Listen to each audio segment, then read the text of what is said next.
Hi, everyone. Welcome to the program. It is time once again to rank 8-bit Nintendo games. Our list is looking pretty beefy. It's looking pretty stout.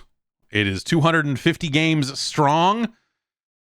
Well, look, strength is maybe not the words I would use to define some of the games near the bottom of this list.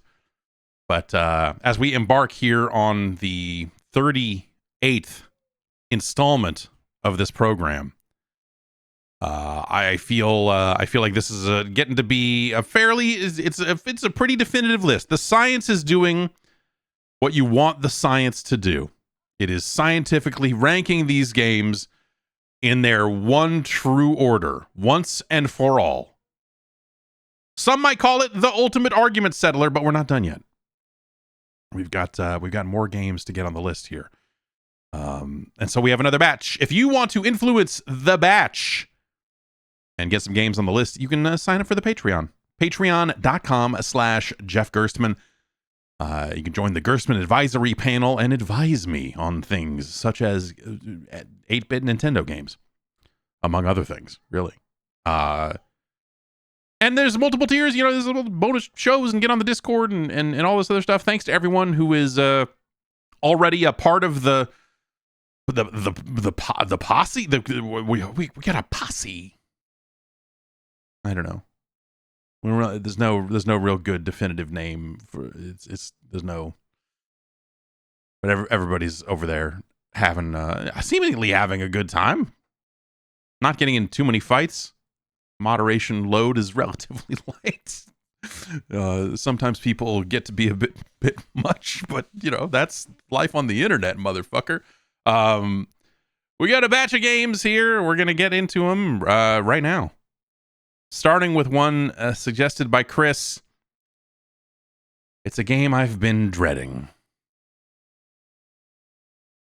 It's a game I've been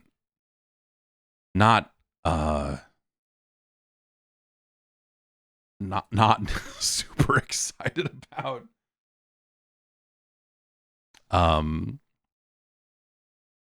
But it is time. It is time. This is oh boy. Let's just get into it. Make sure that we got the right version of it here.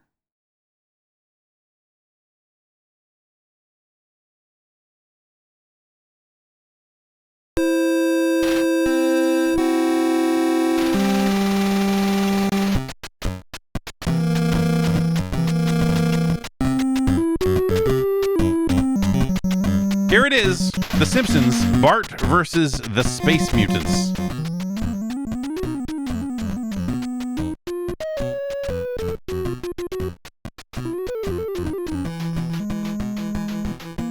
A game I remember playing.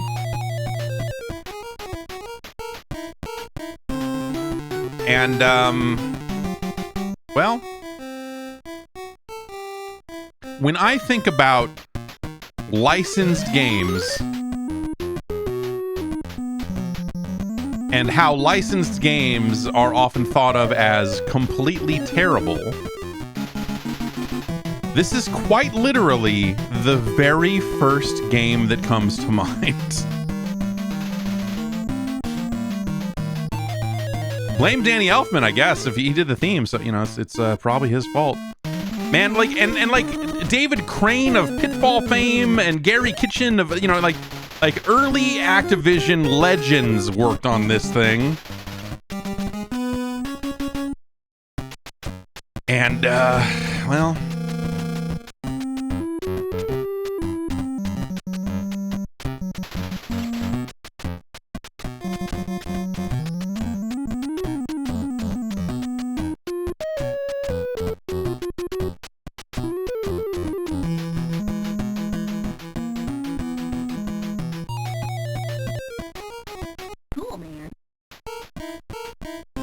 cool, man.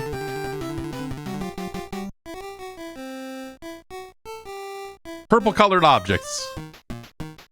A great game for the colorblind on top of everything else.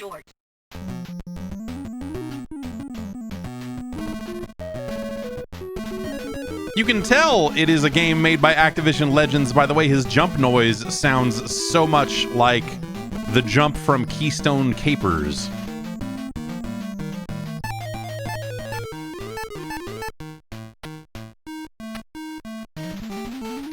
Okay, I guess I don't have any paint at all, do I? We can hit start to put on the glasses, I guess.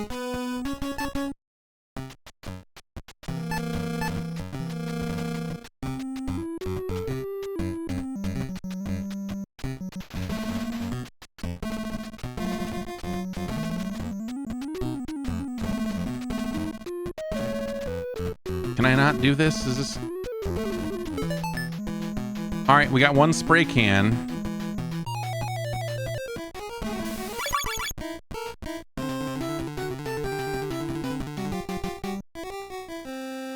There are 23 goals in the level.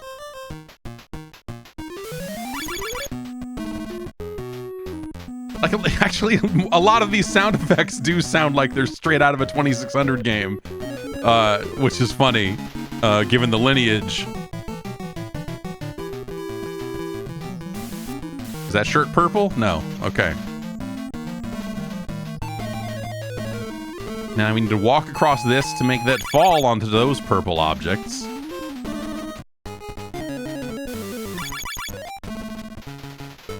We need more paint. That's a guy. That's a mutant, but I don't know that there's anything to really do with them. Oh, we jumped near the bush and there was a bee. But in this one, there was a coin. So...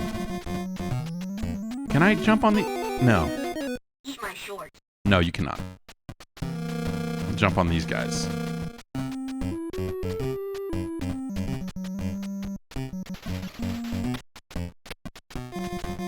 It's like Batman Detective Vision, basically. Oops.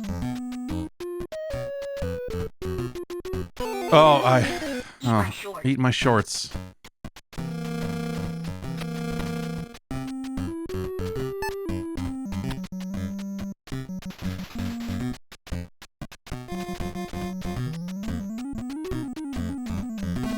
No, that's not the way to do this.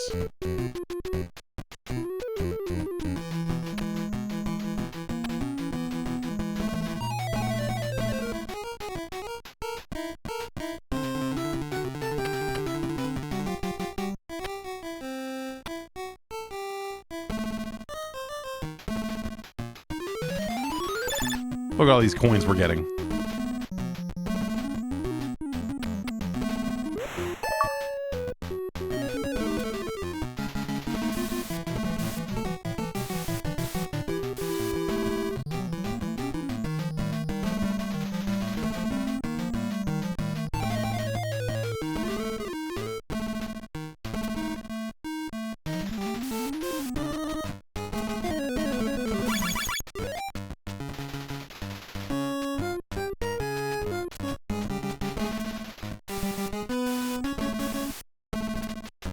Sometimes I hit the paint button and it just doesn't start. It's weird.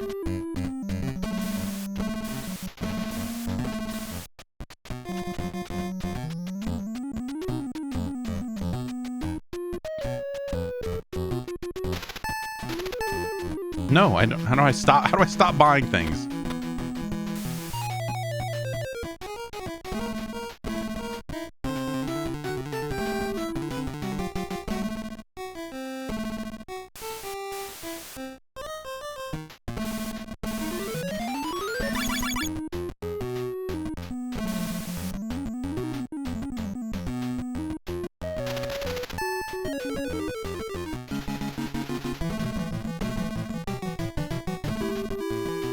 I don't know what we get if we get the crusty. Is that an extra life or?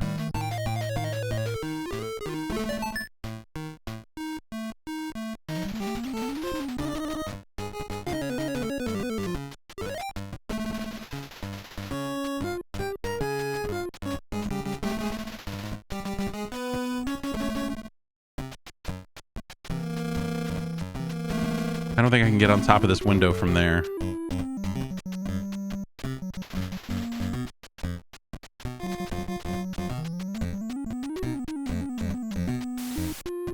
Oh, out of paint. Get fucked, I guess.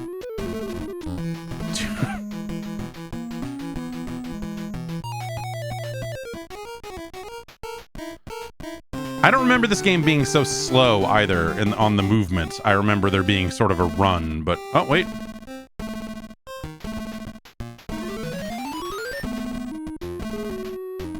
No, it's like if I hit B in the air, he moves fast, but then immediately starts going slow again on the ground.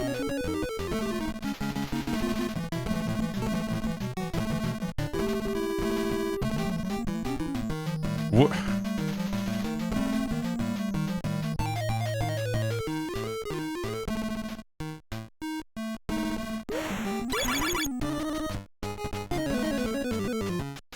Oh, you're right. If you hold both buttons, you run. What a weird...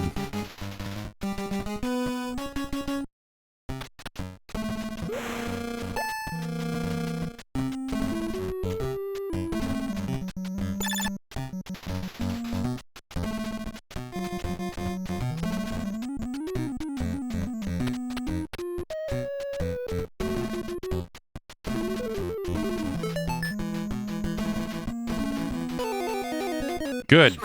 Eat my shorts.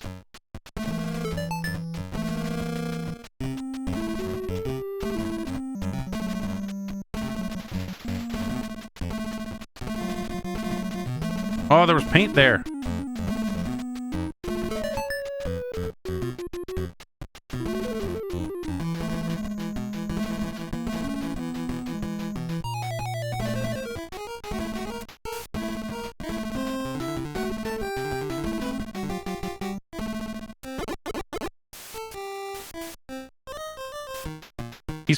That's probably purple, isn't it? That seems like something they would do in this game. I know there's a couple of shirts you have to paint. That was blue? Okay. But I think there's one walking guy that has a purple shirt that you have to get in the first level.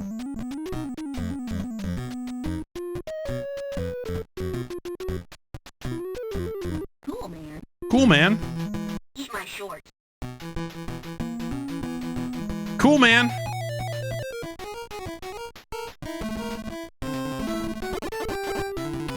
Oh, I take a hit for jumping on a non-mutant's head? I wasn't even trying to jump on his head. Oh my god.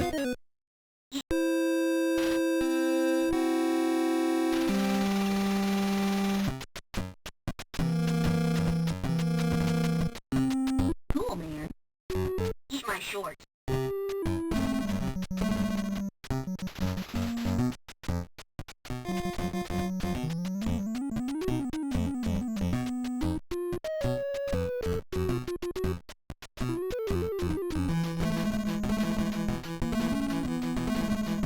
And so it's like, you know, it's kind of an adventure game. Oh, but I can't jump on his head while the glasses are on? Is that what just happened? Oh my god. Yeah, I'm not convinced anyone has ever seen, like, level 3 of this game. Like, if you keep at it, you can finish this level.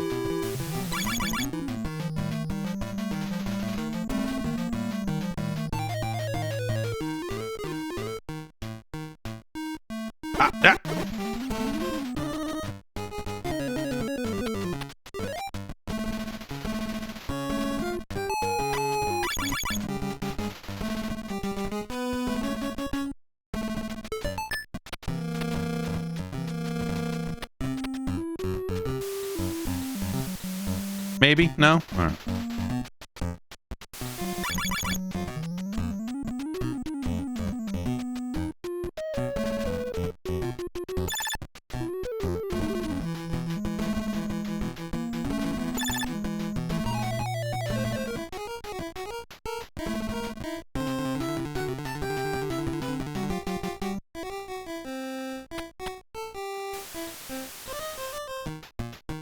And because there's no immediate feedback on you painting a thing, like, you don't know if you're hitting it right.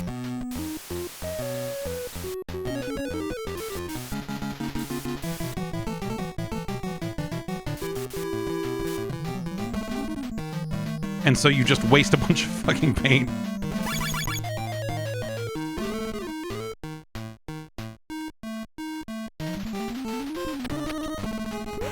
Oh, I guess I can. Well, what the fuck happened the last time then? That's even weirder.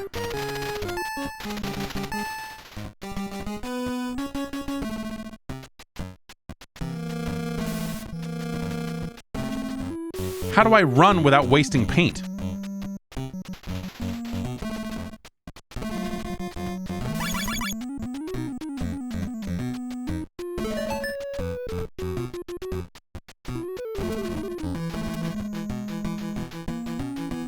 Okay, so that's why the paint was not working while I was in the air sometimes. It's because it was triggering the run instead, dude. Oh, well, we're out of paint now, so now I'll just waste cherry bombs, I guess? Oh.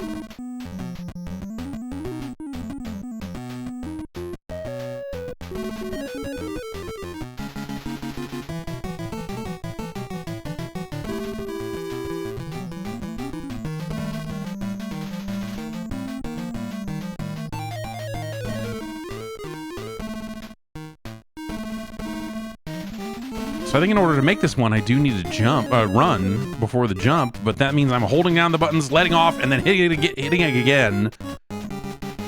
Well, I guess he gets up to full run speed on a jump if you're holding B, so maybe if I'm just holding B for the jump part. That'll do it, okay. Of course, we don't have any paint anymore, so... Well, there's some paint. God damn it.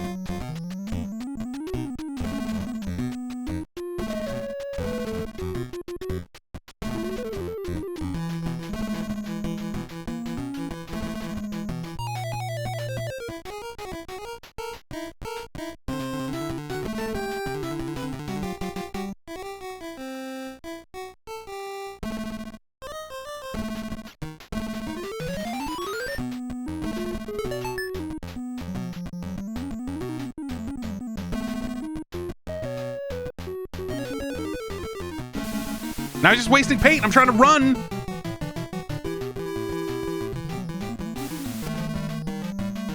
This is terrible.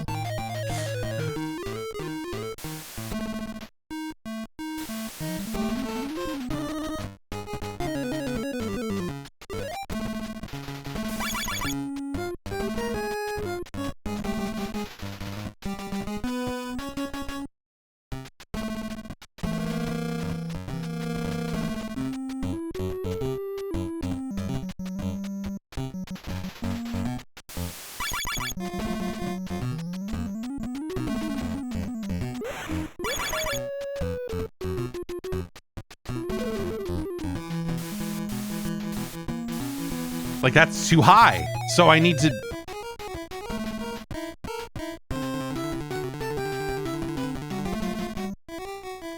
And I can't walk on the awning.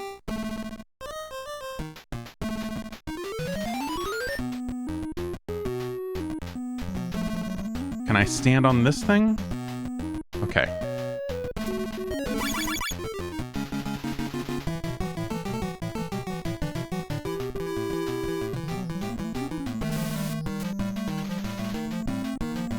Well, that's it for the paint.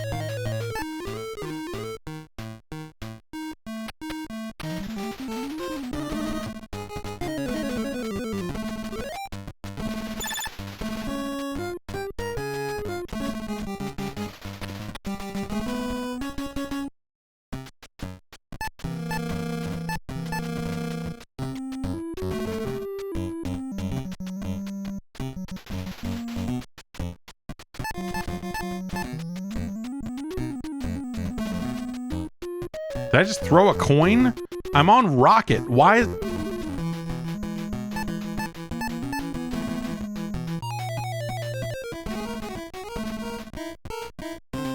Oh, that was coming out of the bush. Right, yeah.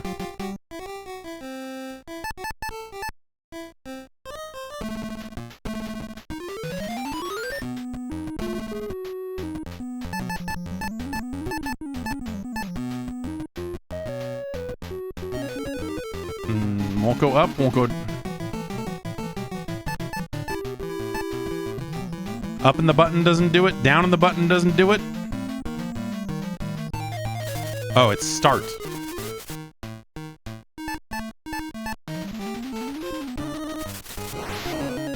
And it's got a bad... Okay, maybe this is this gonna be enough? Hey, we got it.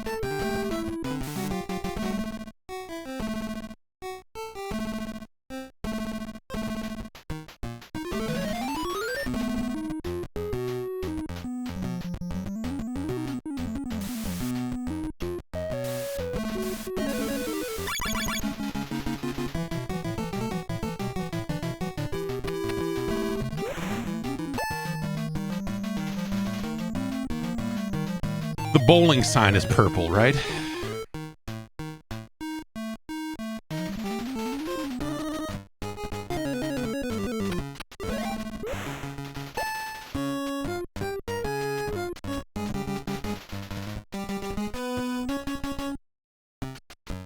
Well, I used all my rockets, so do I have to walk all the way back to that fucking store to buy more?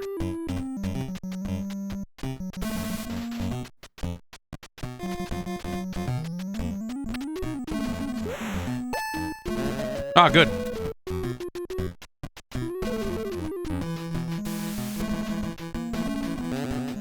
No, more fucking bees? What the...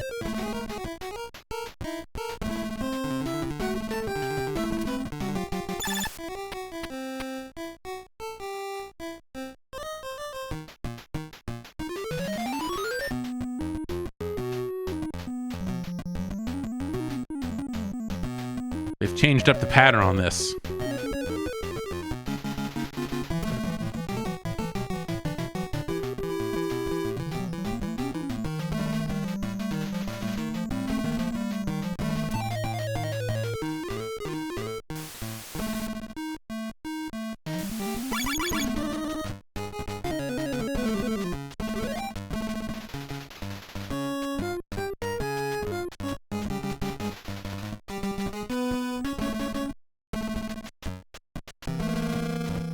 Well, we can't stand on the sign, so I probably... Is this another instance of you need rockets to be up here? Oh, we ran out of time. We ran out of time. Ran out of fucking time.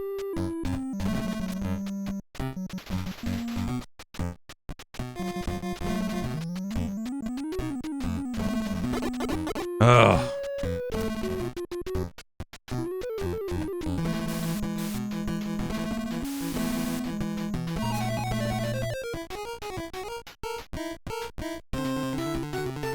Took some work for me to get both buttons held down without it, No, what?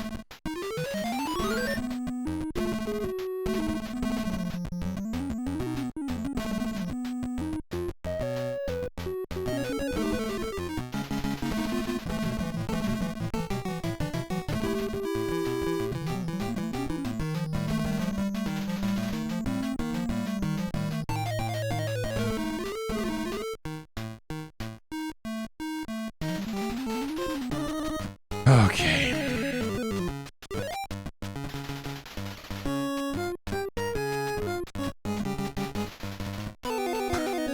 Eat my shorts.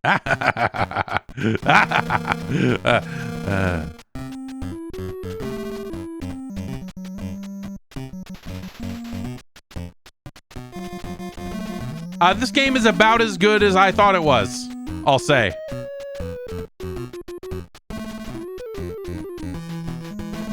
This is exactly how I remember it.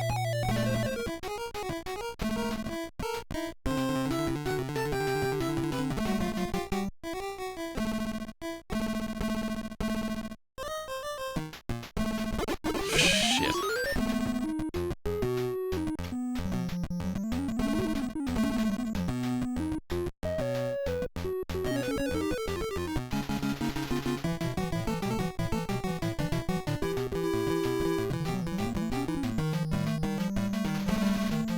Oh my god.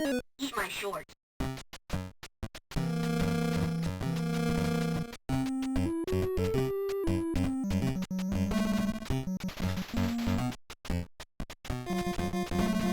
Oh, I screwed that up again. That shouldn't be difficult, and some of that is my impatience for sure. But also some of it is Bart moves poorly.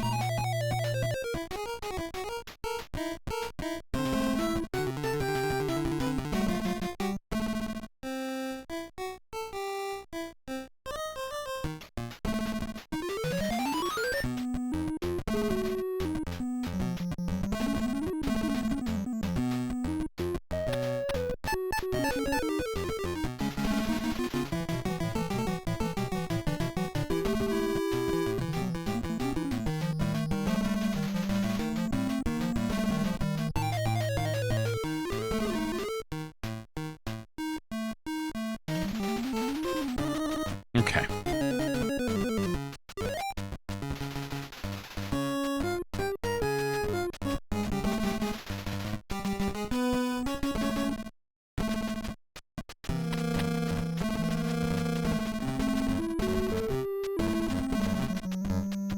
Yeah, that's what I thought. I was like, oh, this doesn't loop around, I bet. I bet this game doesn't loop around back to the start of the level. Or anything.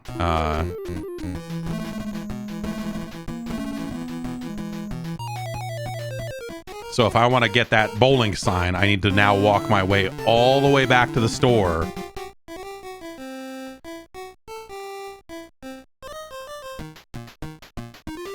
To buy some more rockets.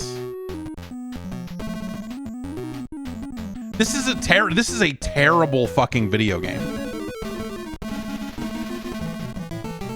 Like, this is an awful, like, conceptually, execution-wise, control, audio, visual, like, there's no redeeming quality to this game. The nicest thing you could say about it is you could maybe say, oh, I guess there's like some ambition here in terms of it being more than just a basic platformer.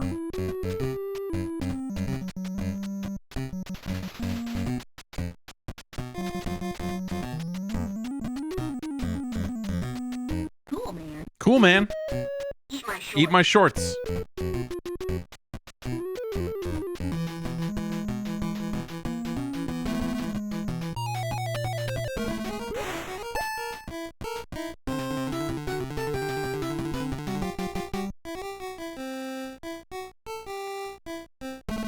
And the music just keeps going.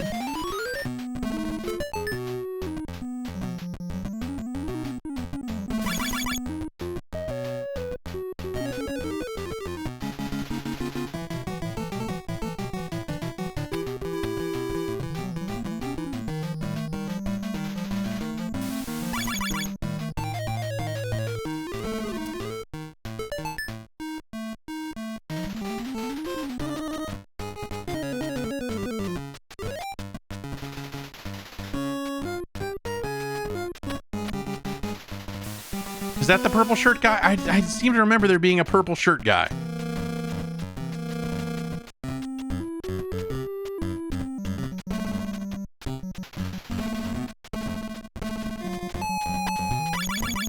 But yeah, so it's kind of this adventure game, and if you look at the other games this developer made, which, you know, we've played a few of them on the list here, like there is sort of a running theme in terms of they tried to do some stuff.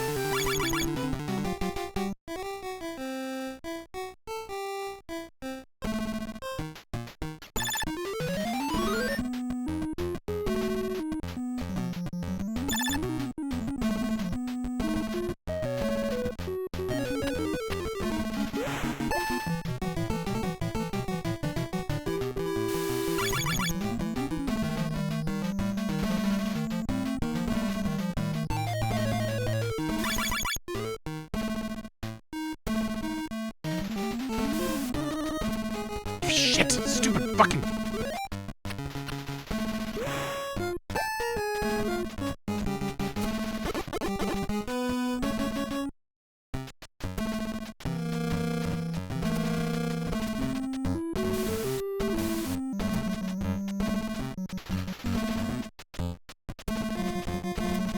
if I jump to the side, so this is a facet of this game that I don't remember. The like weird, you're trying to jump and run, and then paint comes out, and then sometimes the paint cancels, and sometimes you don't want the paint to cancel.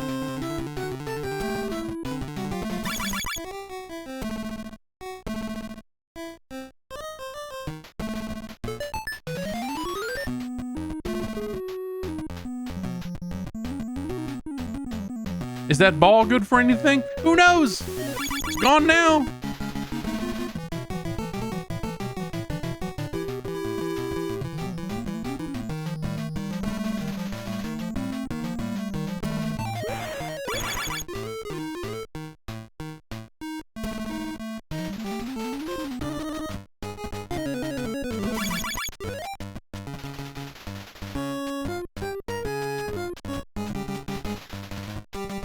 If I had gotten all the way, wait, oh. Whistle and a magnet. What?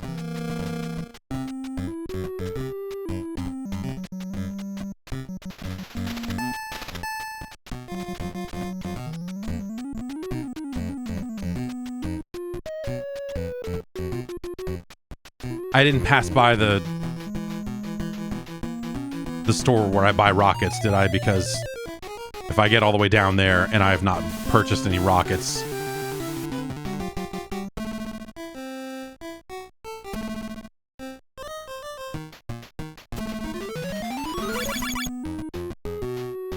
this bird, isn't this bird? I need does the bomb scare this one away? And the rocket is for the other one?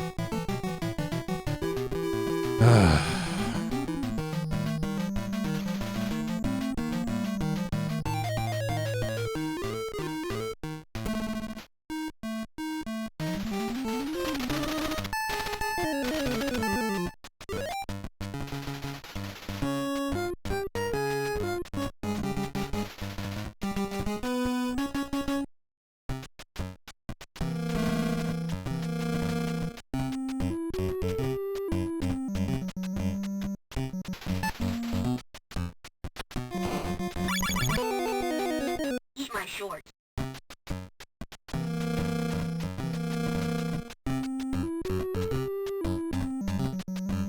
Also, here's a dog. What an asshole video game.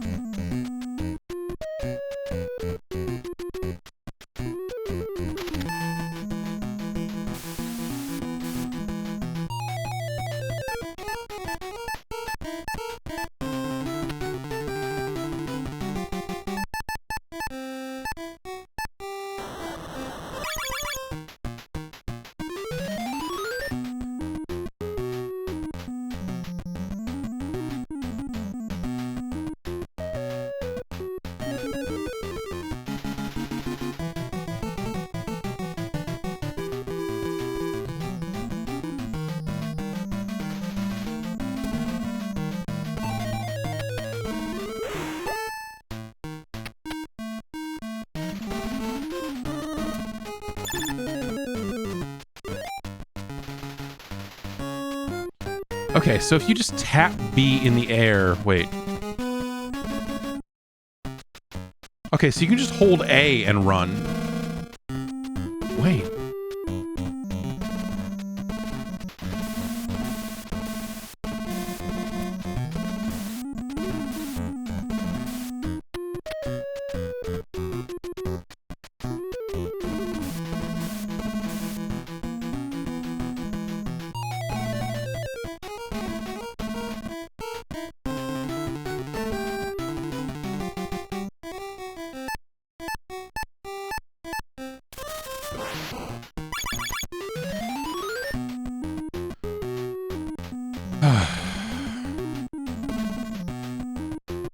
So that'll start you running as soon as you land, but then your jump is not a running jump.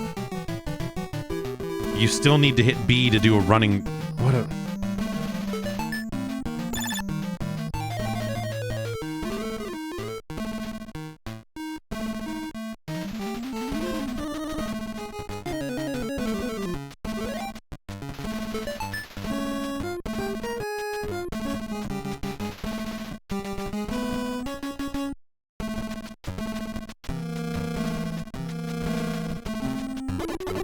Good.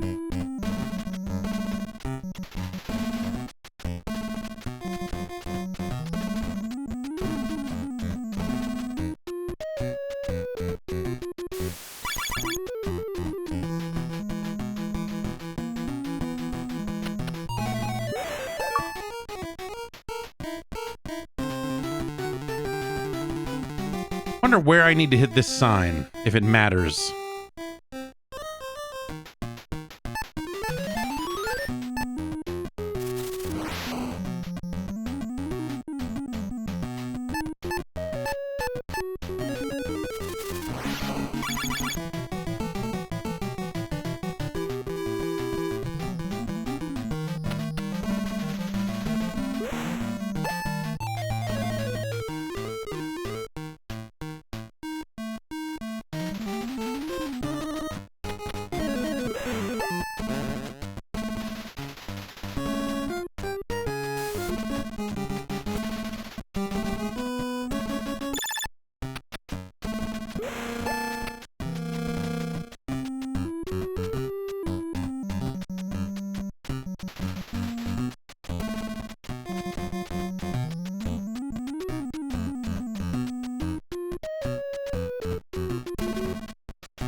This seems like there should be something here. Do I have enough rockets to fuck around? Not really. Oh, alright. Well, okay. Sure.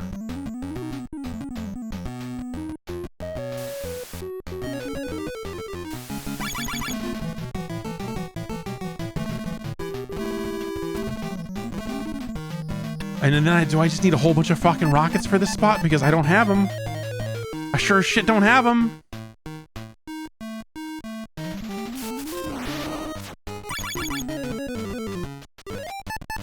I have 4 coins.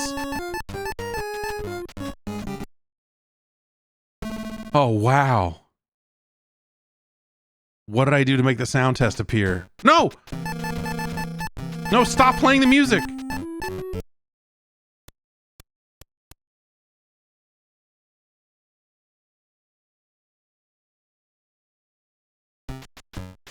Man, it was worth it though.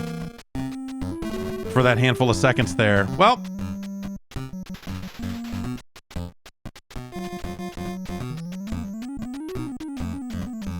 There's 1. There's 2.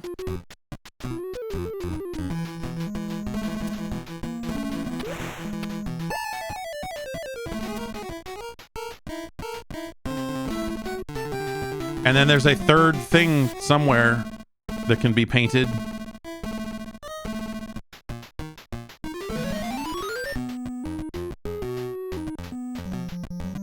But we don't have any rockets, so...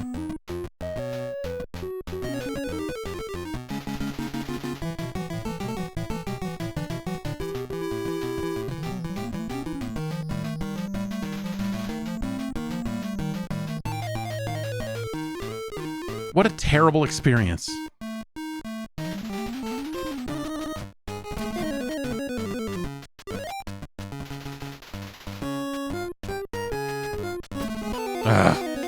Eat my shorts.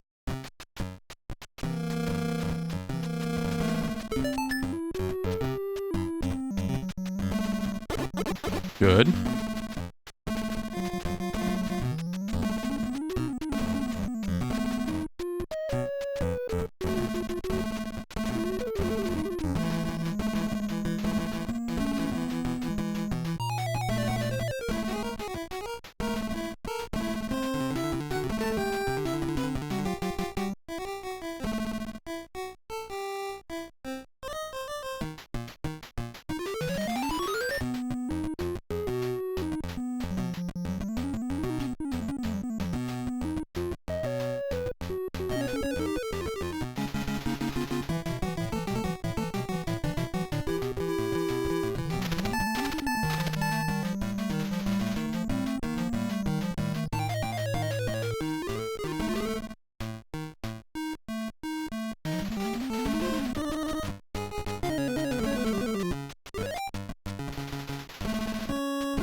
Oh, well.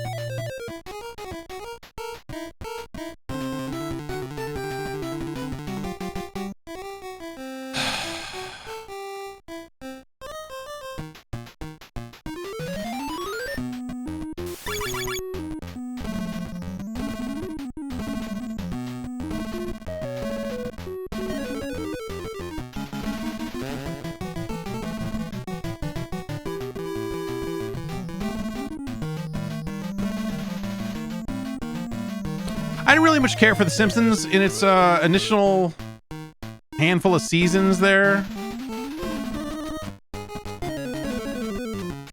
I guess it came on when I was in high school. And so it probably took 4 or 5 years before I felt like it would, like...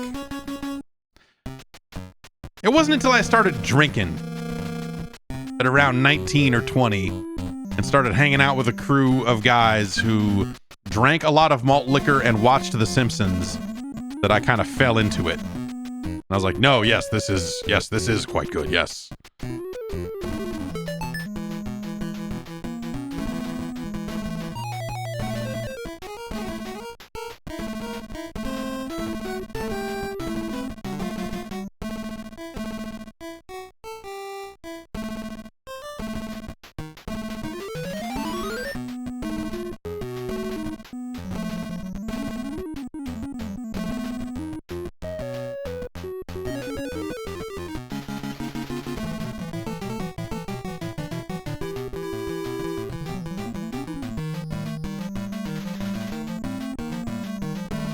I can't remember what happens after this. Is this just like it's the end of the level and I go do more? I don't even know. I guess we'll find out.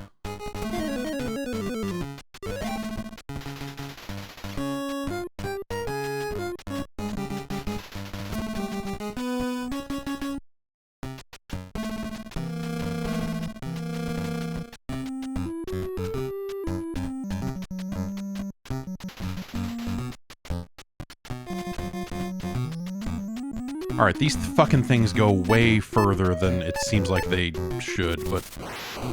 Okay.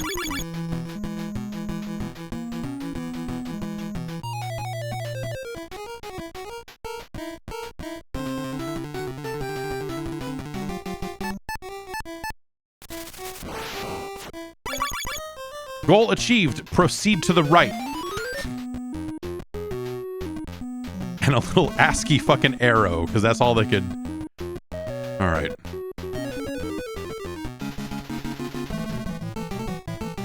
Oh, hey, Maggie's here. Oh.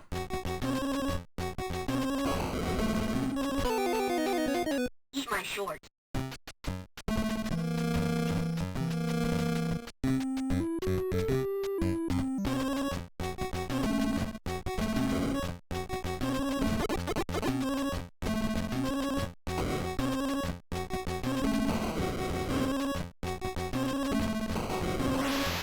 What a convoluted fucking thing.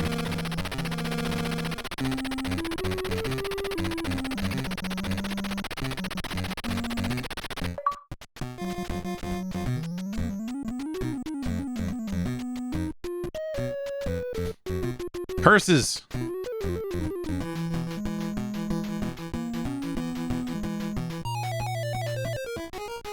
Hats. Now it's hats. Eat my shorts. It's different music.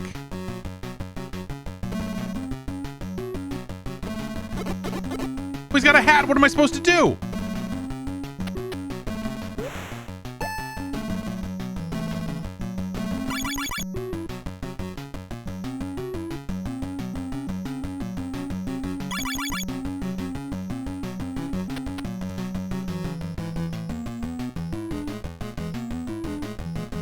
You know what? I'm not sure that I've ever seen this before in my life.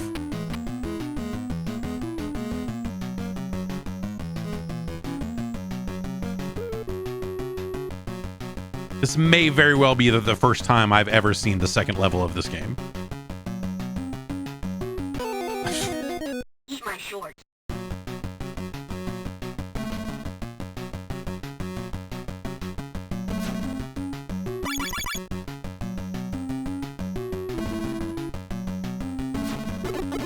What?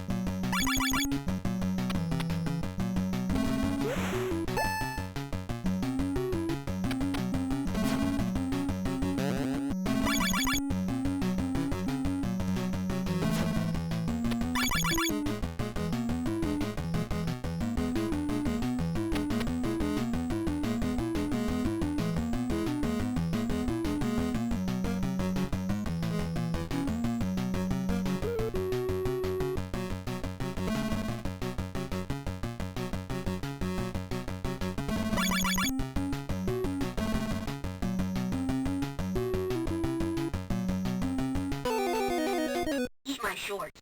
Oh?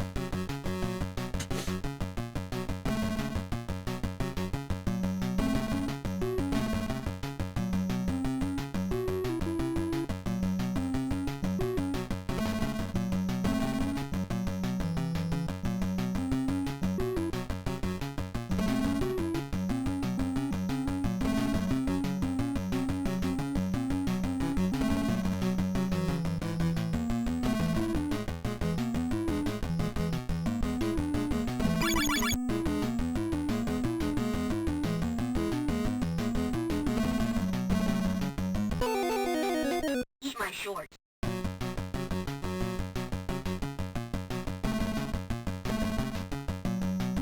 Wow, this really sucks.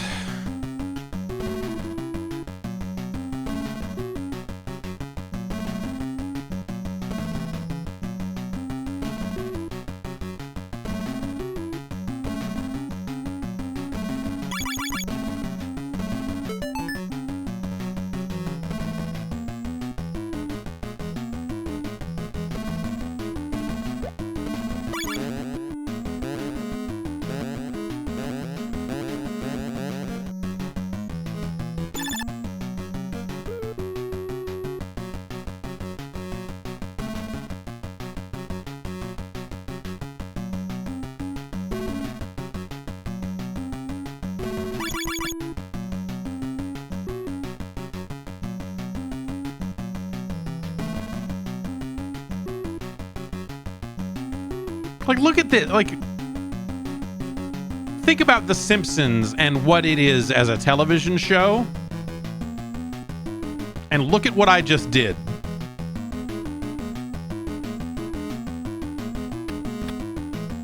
Like, what?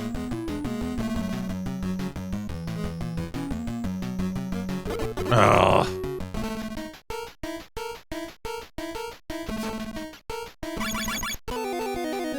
Eat my shorts.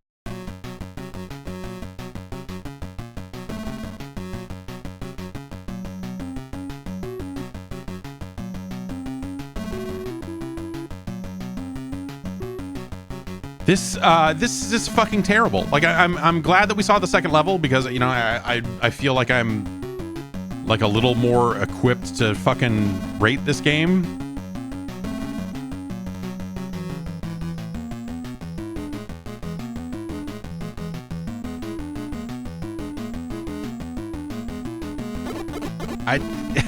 Turns out having the run button be the same as the button that jumps is Eat my shorts. is an amazing choice. Like, you know, it's like they looked at Mario Brothers and said, "Oh yeah, you hold down a button to run. Cool, let's just do that." But like made it the same button that jumps instead of the button that throws fireballs.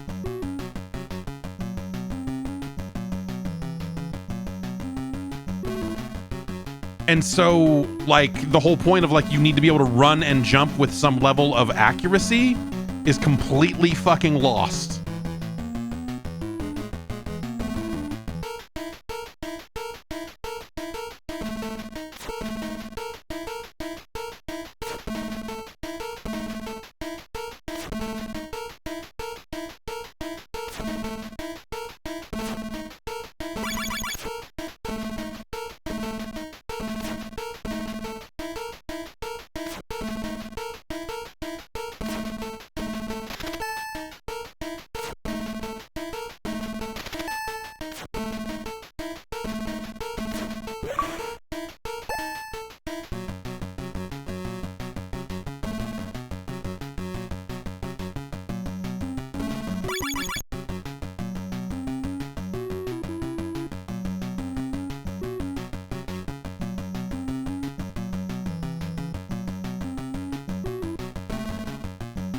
Why are there fucking evil shoes?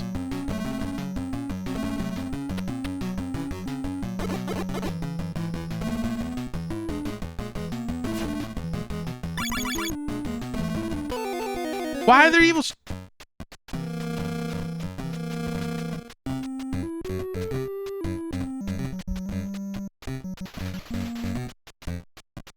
It's really terrible. It's really bad. This is really bad. I never, you know, like, again, this is a game that I think I probably rented a handful of times, and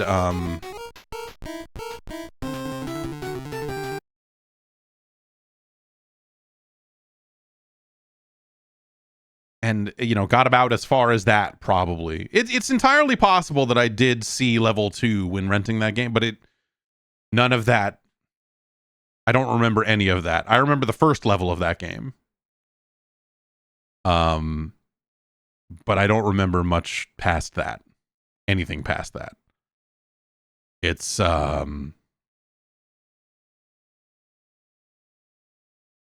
it is one of the worst games I have played. It's a long list. I mean, I'm not saying it's like, you know, but it is terrible. It is a fucking dreadful video game. It sounds bad. It does not control well. And it was wildly popular because it was a Simpsons game. So I feel like a generation of kids ended up playing that game.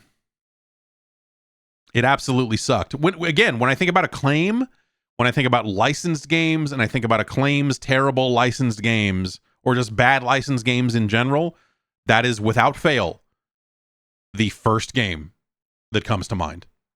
Like, oh, bad licensed games, like that Simpsons game. Yeah, like Bart and the Space Mutant. Yeah. And honestly, most of the Simpsons games that came out in this era that Acclaim made. Did Acclaim make a single good Simpsons game? I don't think they did. Bart's Nightmare for the SNES, I ended up playing way more of than anyone should, but it's terrible. Oh man.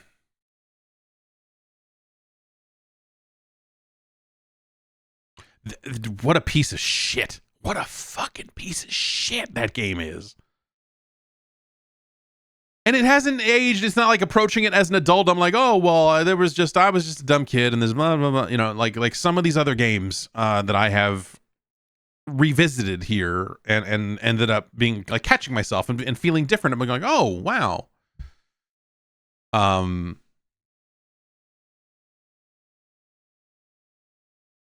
Just a terrible, terrible video game. Where does that put it on our list? It's worse than Kid Clown in Nightmare World.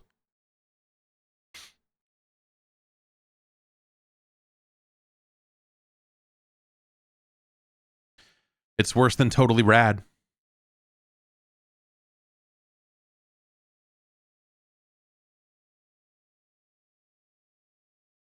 It's worse than Teenage Mutant Ninja Turtles. By a pretty wide margin, I would say. It is worse than Dig Dug 2.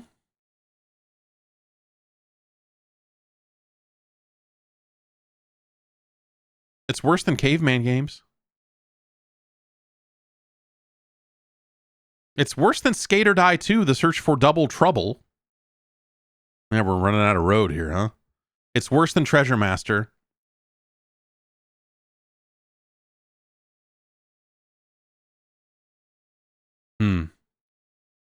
It's better than Super Pitfall. No. Is it though? If we let the science speak.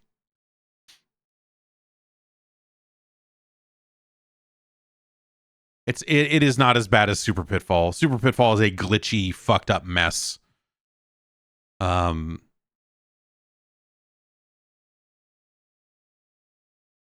And that's an astoundingly bad version of Ghostbusters as well.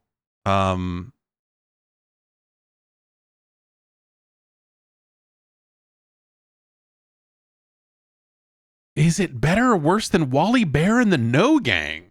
It's kind of the same thing in a weird, like they have similar issues. But Wally Bear is like very straightforward, and I think that's to its credit in this case, whereas I think the way that first level of The Simpsons plays out, where you're just like, oh, you didn't go in this shop and buy enough rockets, and now you need to walk all the way back and have fun, dickhead. It's a terrible, there are just so many terrible decisions. I personally would rather play Wally Bear and the No Gang, and I think the science would agree in this particular case.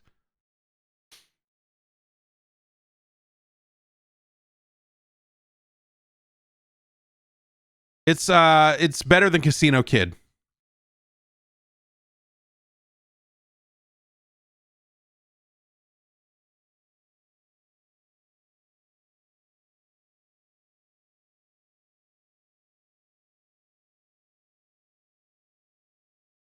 And so The Simpsons, Bart versus the Space Mutants, becomes our new number 235.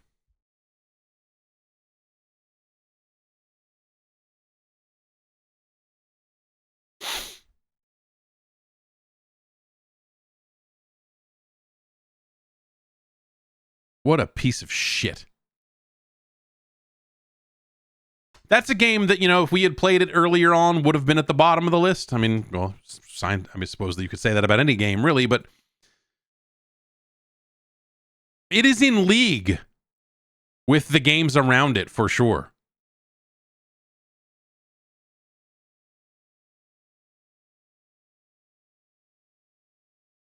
Man, what a great start. Let's try and wash that out of our systems now with a game suggested by Chili Bus that hopefully will be better than that, because I don't want to do this. I have vague memories of this next game, but very vague. This one is called MagMax.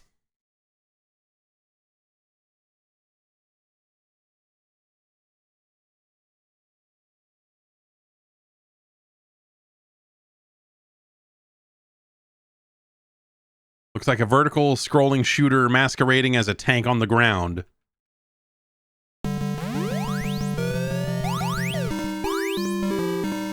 Lots of boop noises. Both buttons seem to do the same thing.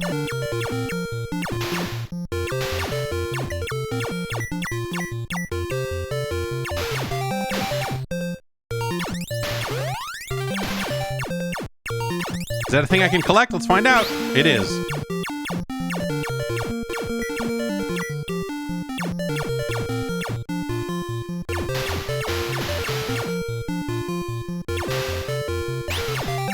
Now we got a cool ray gun thing. Is this like a temporary power-up kind of thing? Or is it, do I just have this now? Ah, whoa! Well.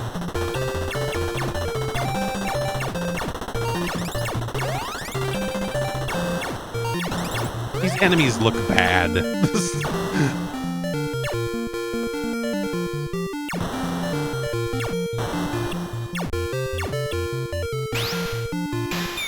Oh. I see. It's one of these. It's like a Section Z. Or it's like a legendary wings.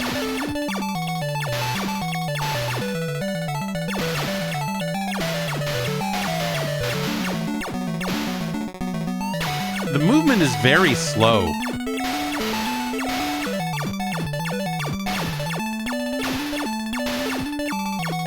I can't collect those things because I already have those things.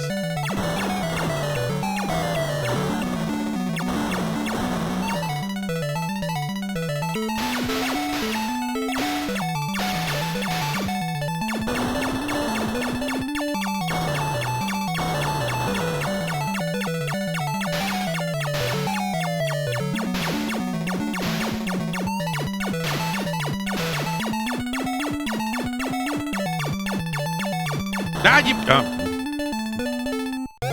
One MagMax left.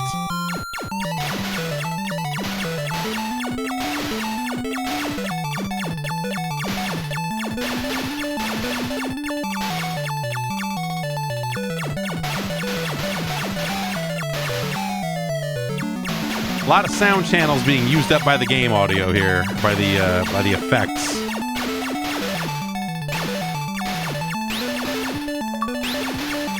Yes, let me walk in the sky like I'm Goku.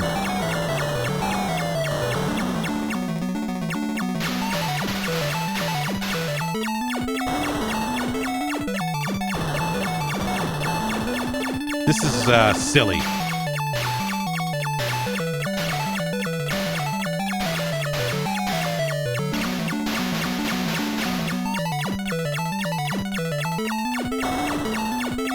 Oh shit, we kept the legs.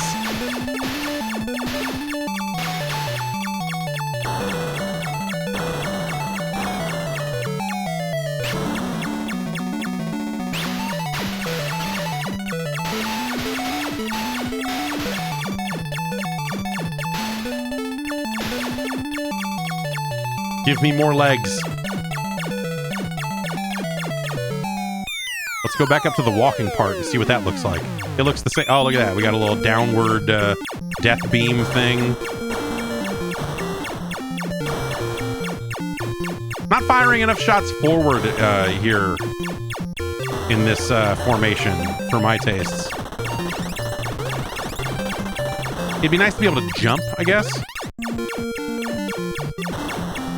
Maybe. They should have put the beam lower.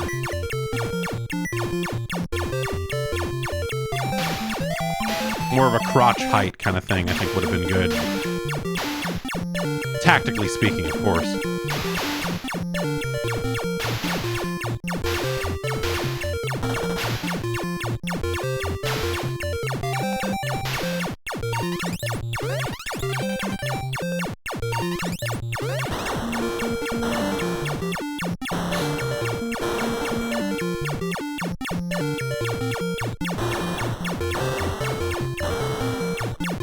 This is, this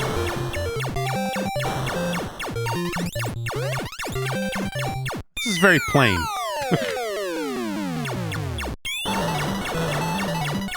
And the music down here is abysmal.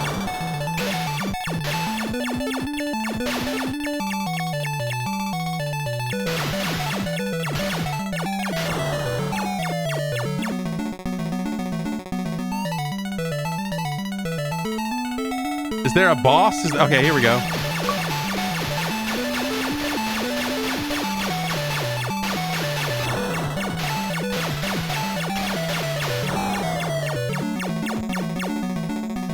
See ya. All right, do I have to dodge it still? Maybe. That fucker had 3 heads and barely moved. Like, decent looking boss, but like it just, there's no action on it.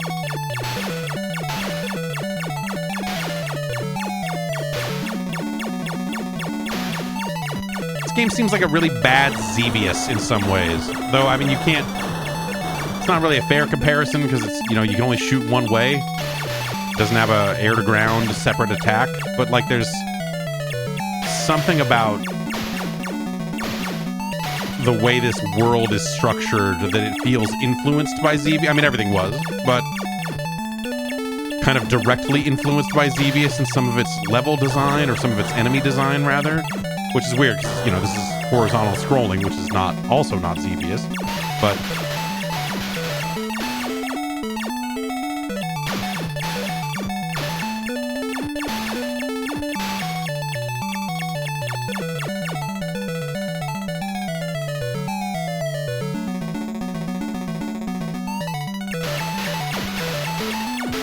I like the static, you know, no frills background.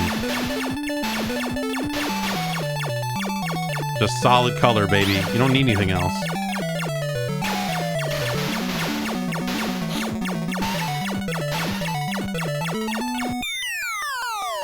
I don't know. Let's go back up. Are we walking on the water now? What's the... I feel like you were at a decided disadvantage up here in terms of just like you don't have as much firepower aimed forward as you do down here.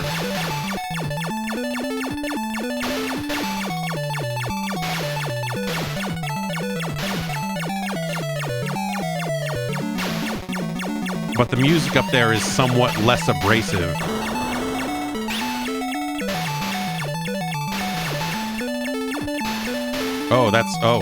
That's fucking me up. That whatever that stuff is. I'm paralyzed.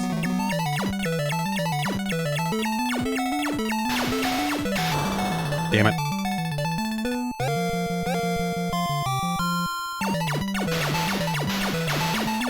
This music is really terrible, dudes. Like that this is a bad audio experience.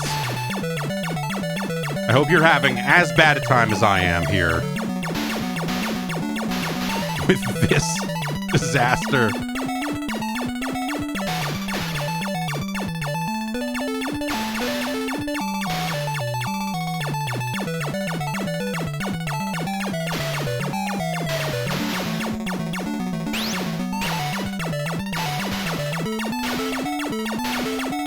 Just a robot walking through the underground shouting, "I need my dick! Where's my dick? It's the only piece I'm missing!"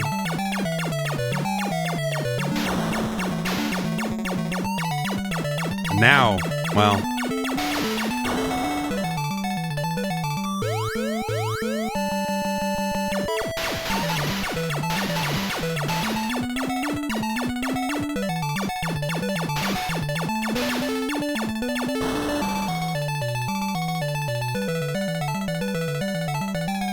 Even when you stop shooting, the music still sounds like a disaster.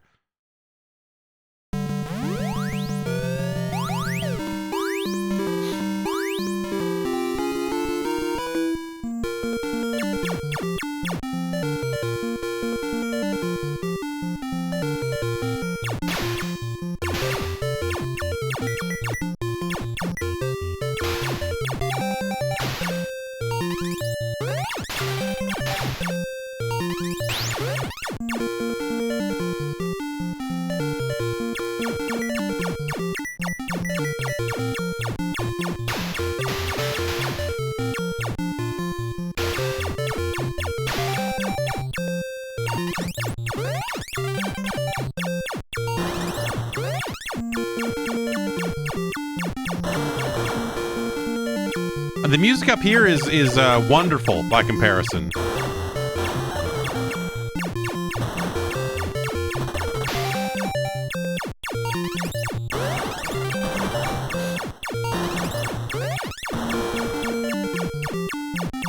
Hey, why? I had my weird cock beam.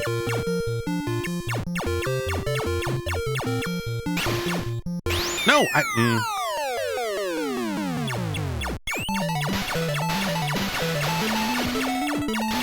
Welcome to hell.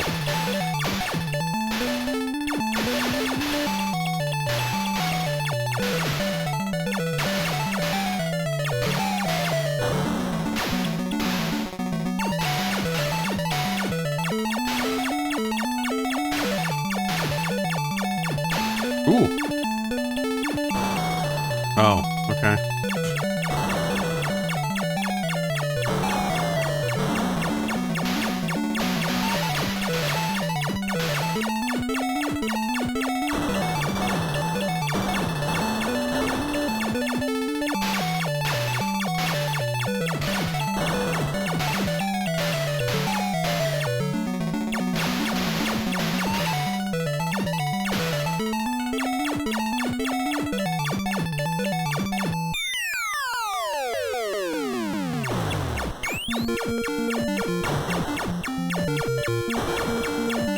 This game feels like it doesn't know why it does this. You know, it's they're like, well, you go above ground and below ground and you can do stuff. And like, if you ask them why, they would not have an answer for you. Like, because,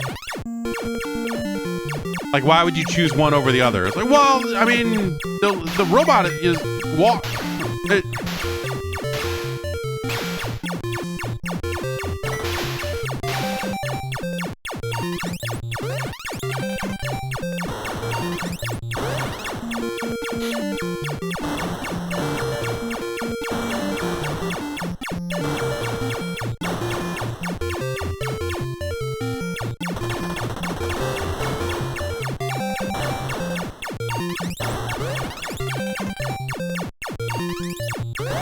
But I want to see if there's like a different boss up here, I guess. I don't know. Also, you can blow those up. Hey, I got a thing.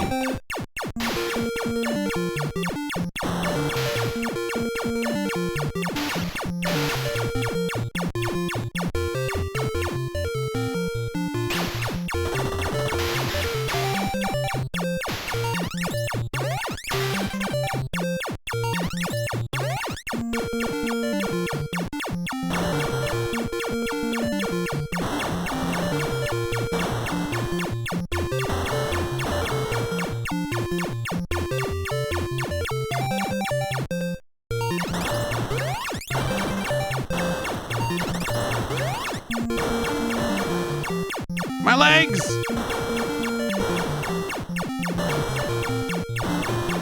It's like the movie Kids over here. Oh, it's just this guy.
This is really dull. This is, I didn't check the year on this, but I'm fairly certain this is quite early in the grand scheme. Certainly not a nice early 90s release like The Simpsons.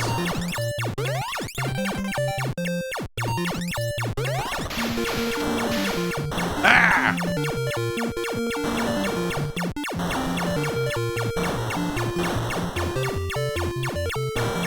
But this is way worse than Section Z in terms of games where you go underground or like games where you travel to different areas, I guess. Not necessarily where you go underground.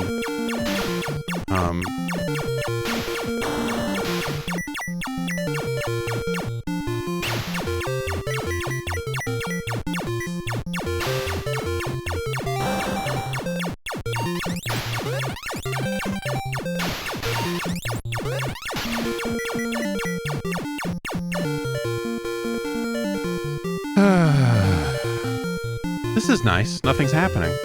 We didn't really enjoy the music, you know?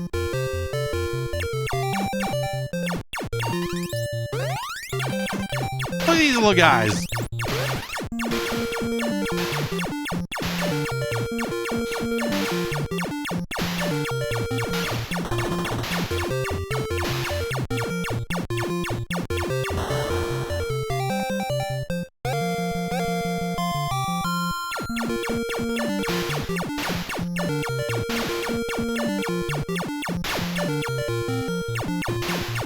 Yeah, this is not great. I mean, it's like a wholly generic thing, and you know, like aspects of it are fine for the era. Especially, we figure it is an arcade port, and some of the other, you know, like I see why this game exists. Is my point. But also, let's see what Underground looks like now that we're all the way out here. Okay. Just walking on this nonsense background.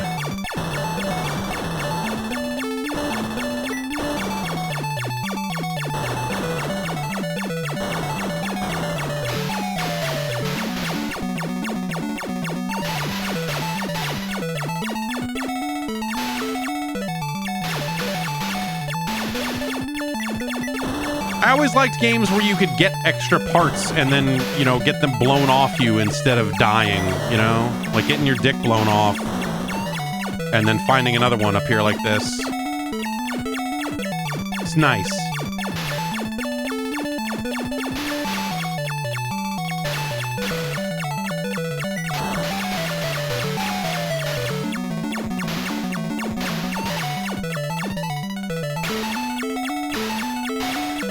Also, what is with the level design in this that it just decides to give you, like, here's all the power-ups.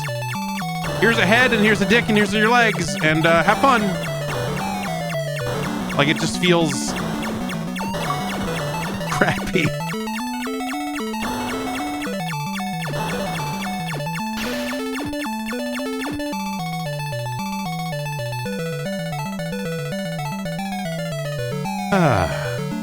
Oh.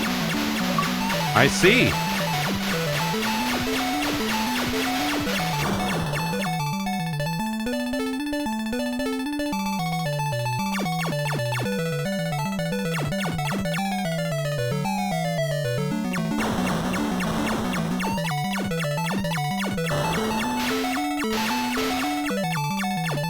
All right, well,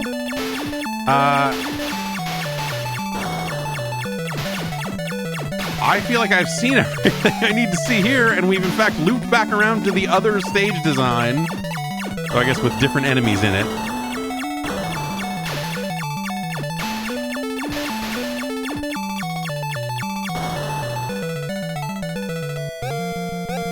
Great.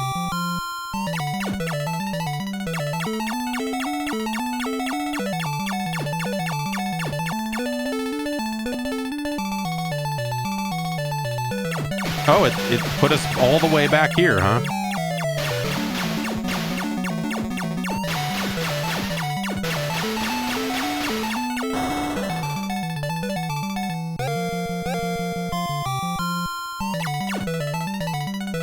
Oh, dude.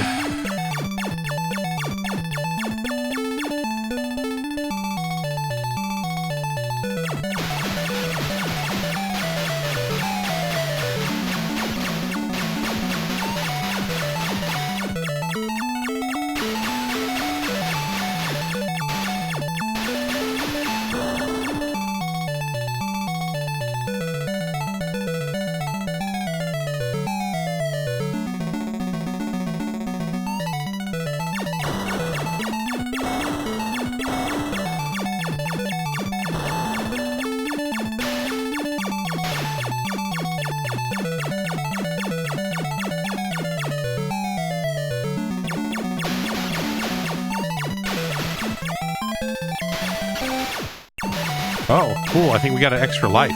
Great. We get to keep going. That must be what that little... for a second, I got excited because I thought the music was changing. But I assume that's just the... Yeah. Oh, cool. Do we get to fight the boss again? Awesome. Awesome.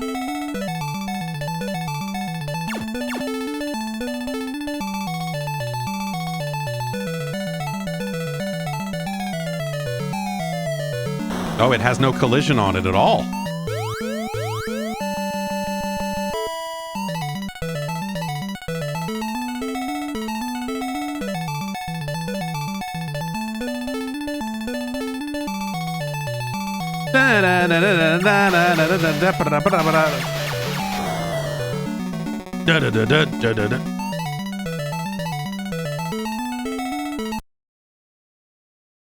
I understand now why the game is completely silent when you're not playing it. They needed balance. Oh, God.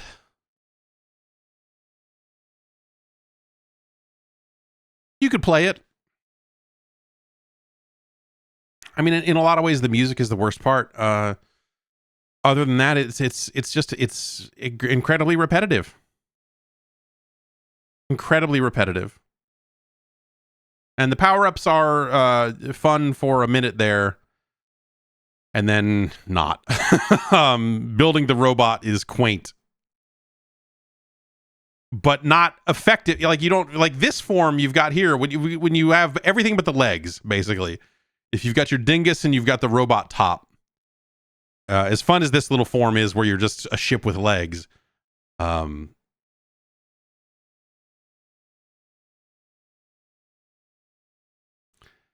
yeah, like not amazing design on the enemies and formations and all that sort of stuff. The boss fights obviously a little repetitive. I wonder if there's a big crazy boss at the end, or if you really just keep fighting that same thing over and over again. Well, we'll never know. So I guess 86 is probably, I wonder if that's maybe that's like the Japanese copyright date, and then 88 was when it came over here or something like that, maybe? I don't know. We'd have to look. Either way, relatively early on in the system's lifespan, which is maybe the only nice thing you could say about it, is like, well, hey, it was still early days, sort of. Not that early, but early-ish. Early-ish.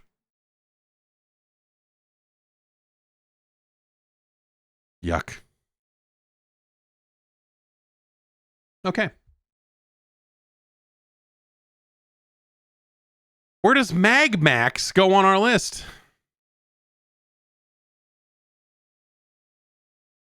It's worse than Arkista's Ring. It's worse than Clash at Demon Head.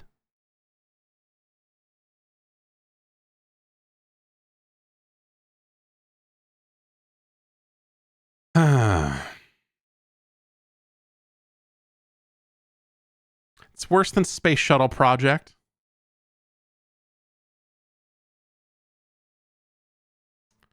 It's worse than Hide Lied. It's worse than Solstice, the quest for the staff of Deimnos.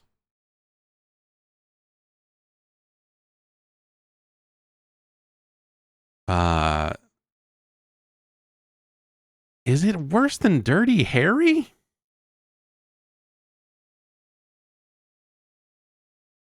Hmm.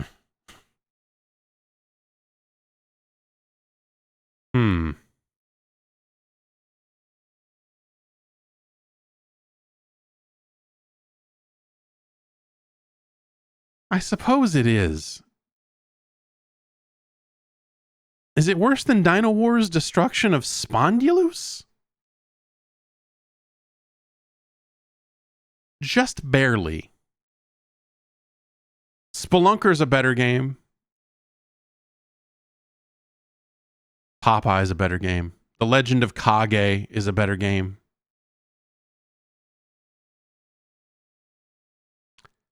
You know what? Tiger Heli is a better game. G.I. Joe, A Real American Hero, is a better game. Battletoads is a better game.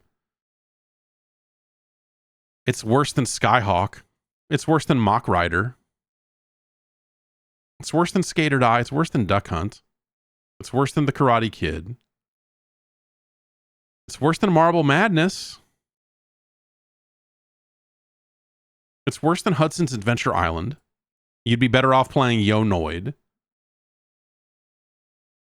1942 is a better game with like more coherency and variety, even if the music is.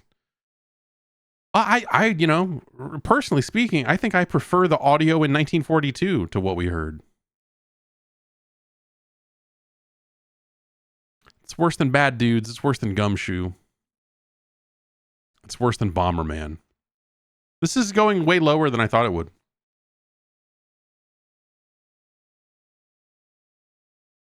It's worse than Yoshi. It's not worse than RoboCop, though. It's worse than RoboCop. It is not worse than Werewolf: The Last Warrior.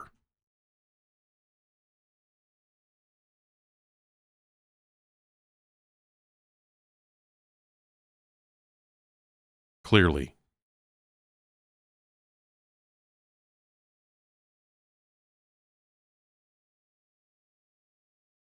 No. Werewolf is a better game. It is worse than Werewolf: The Last Warrior. It is better than The Three Stooges.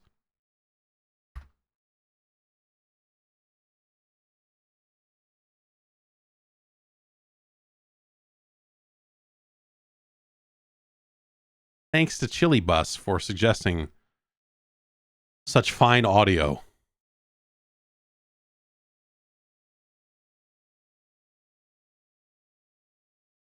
Why didn't it? No, I didn't that. All right. Oh. Obsidian, I've had just about enough. There we go. MagMax number 194. Lysandis brings us the next game. This is a game that comes up, has come up quite a bit. Lysandis is the most recent person to suggest it, and the time is right. I'll tell you, this is a game I have barely any knowledge of. This is a game that either you like have it's like a thing that you love, or it's a thing that you are not aware of because you were probably doing something else by the time it came out. It's Snake, Rattle, and Roll.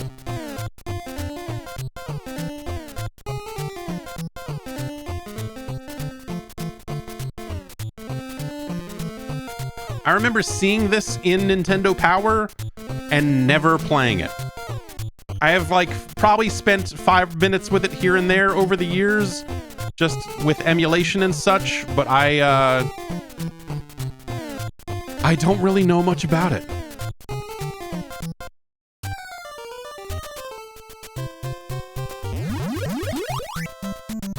Okay, we've got a jump button and a tongue button. We have no body parts. Oh, okay. Ah!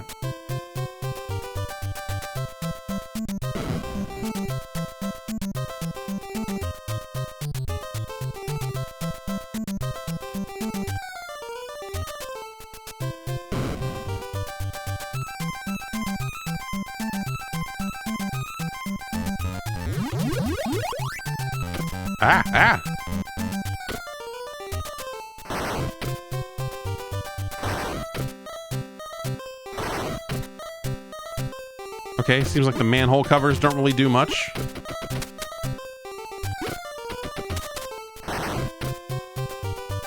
We're getting some body parts here. I assume that's good.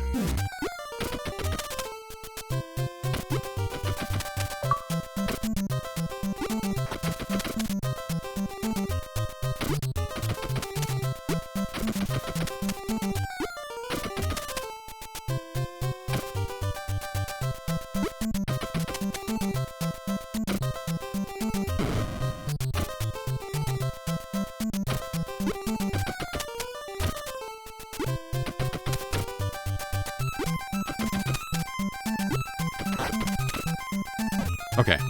Oh, well now, okay, now these manhole covers. Why did that manhole cover do something that time? Is it because I jumped on it? Is it? Oh no, because I got on it and hit the tongue button. Okay. I guess we can probably go now. Oh god. I'm gonna lick that foot. Let me lick that foot. Oh yeah. No, don't wash it. This is perverse.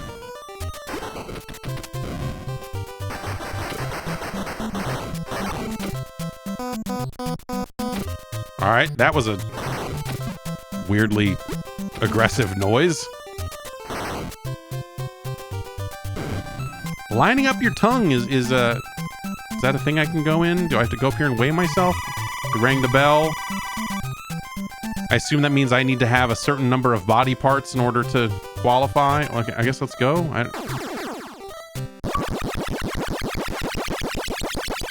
This is well, this is something. Shit.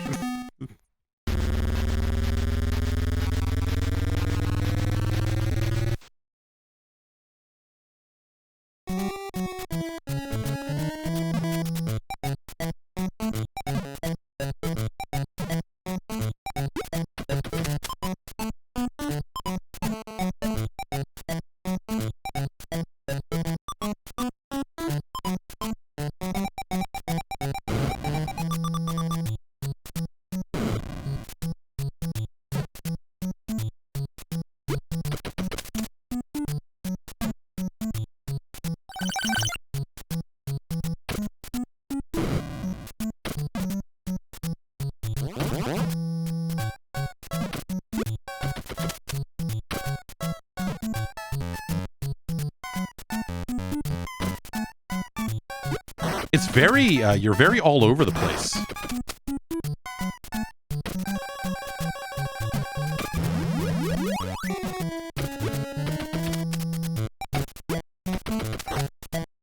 I don't know why I had a little wind-up key on me for a while there. Was that, am I invincible while that's happening, or it's gone now? Evil toilet seat coming to fight. Why? Yeah, because of course.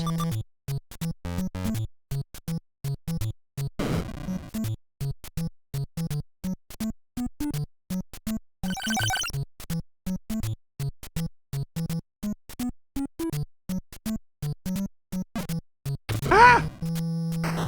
Let me get at that foot.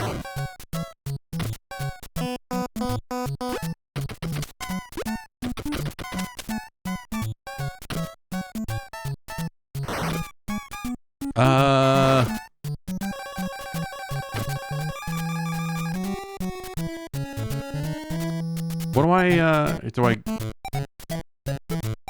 okay, there I am. Ah!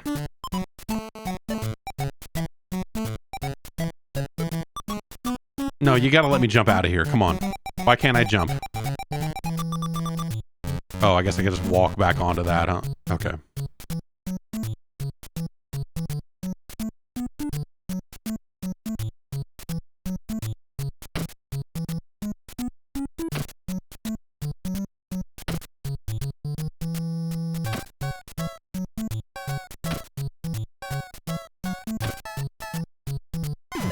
What?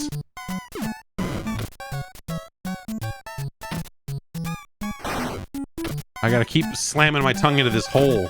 Maybe I can get some extra parts that way, no?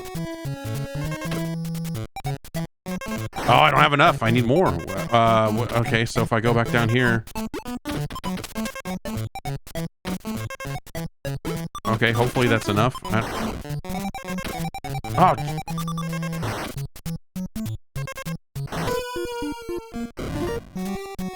Fuck.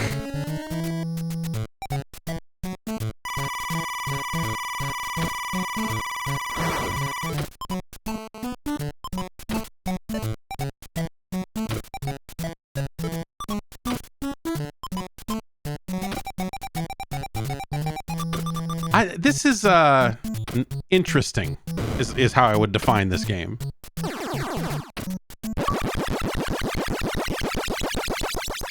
You know, the isometric stuff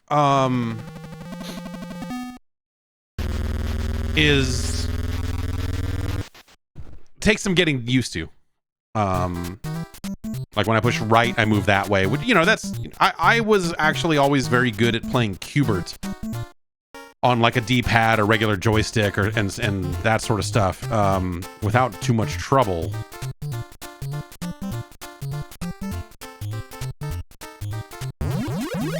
Oh, what the I had to, like, why is everything that you put your tongue on fucked up? Why is it toilet seats and feet? I mean, I'm all for it. But this game is, you know, for sickos.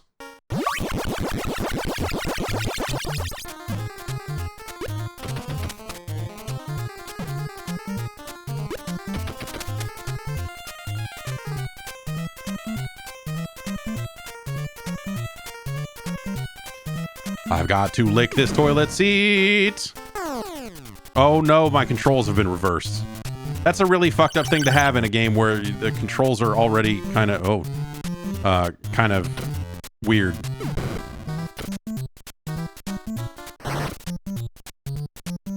Oh, good. Ah!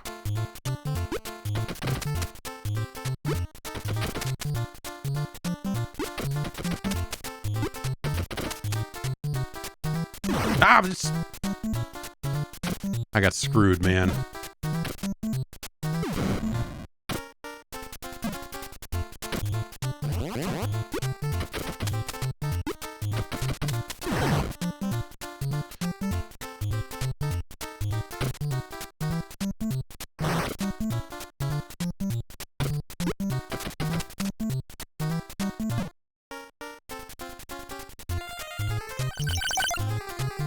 I need more parts. I can't finish the level without parts, right? I mean... But also there's a timer, and...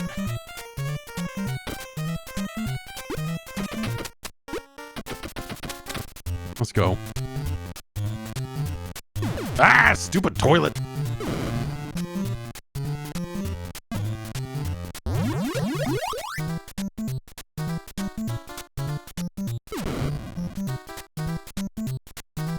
Okay. Ah!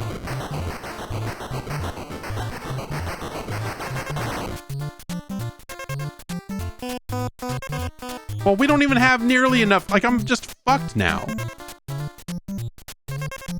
Like, you got 4 seconds and you don't have enough body parts. Get bent, fucker. Like, you're just fucked. I gotta go back up to... Like, this... What the fuck? That's not...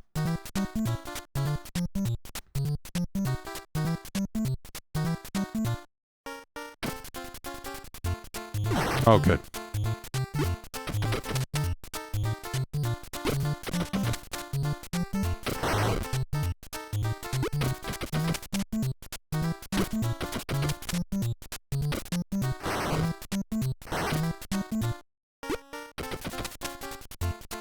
Alright, it doesn't seem like I'm getting any more segments out of this, so... Hopefully that's enough.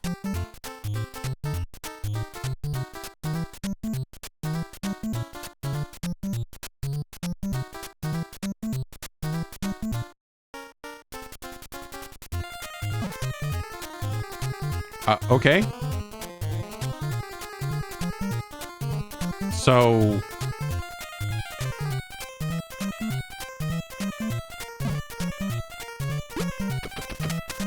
Is that enough? No. Oh, yeah. Okay, that threw an extra one on there. I felt like I sat up there up top eating for a while. And it wasn't putting new pieces on, so...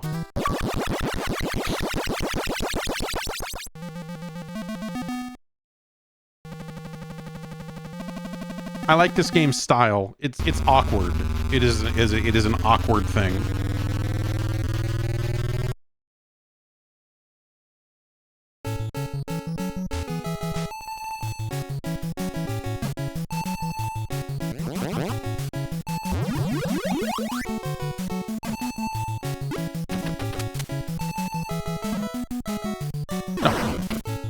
I think having a thing that looks like a snake head that you can collect and then having it turn into a bomb halfway up is a dickish thing to do.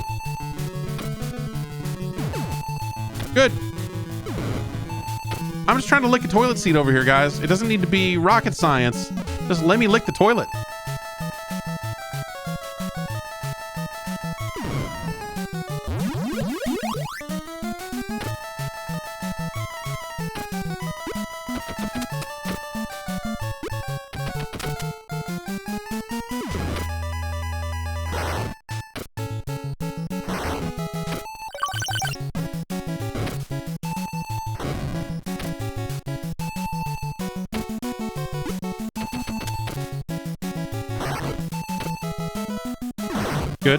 Good.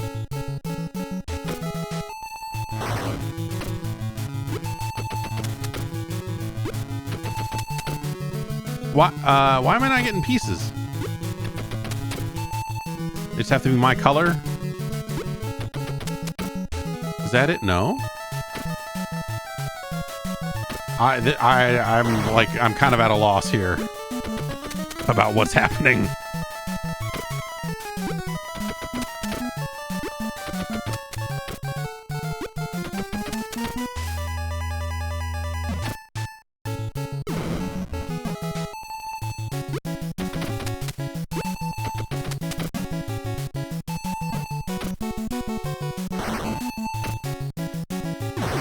Stupid. It's my fault. I mean, Also, these levels feel weird. It's like, hey, get to the machine that spits out balls and then eat balls until your tail flashes and then hope you don't get hit for the rest of the level so you can get out at the end. It just feels not great.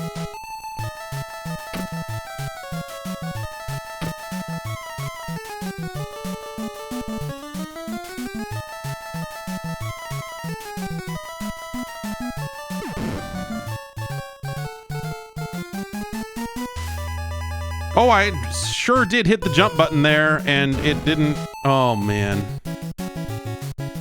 I did it again, and it... Well, yeah, I don't know.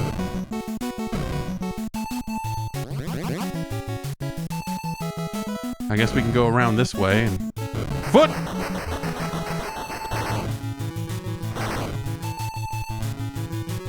Like, there's a lot of, like, jumping and turning in the air type stuff to... Oh, my God. Haha, it turned into a bomb again. Isn't that fun? It's not. It's not actually fun.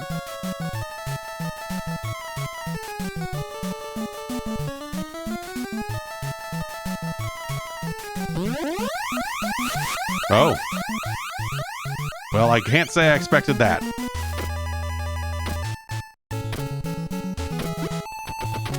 Hey, we put a bonus machine here near the end of the level because it would be too hard for you to get back to the machine to get more pieces. So congratulations.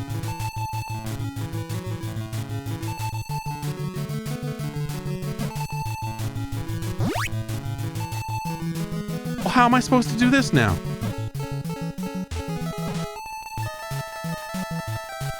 The bell is over here, right? There are no higher blocks for me to get to.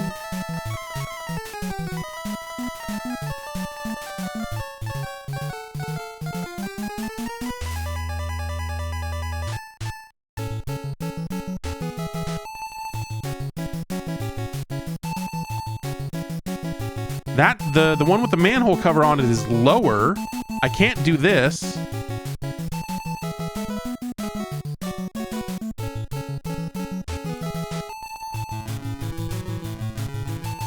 Is that? Yeah, this game...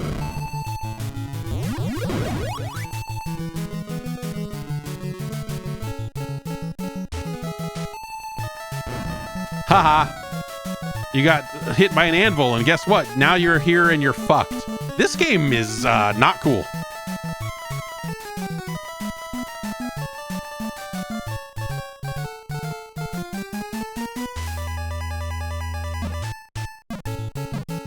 Can't go back to...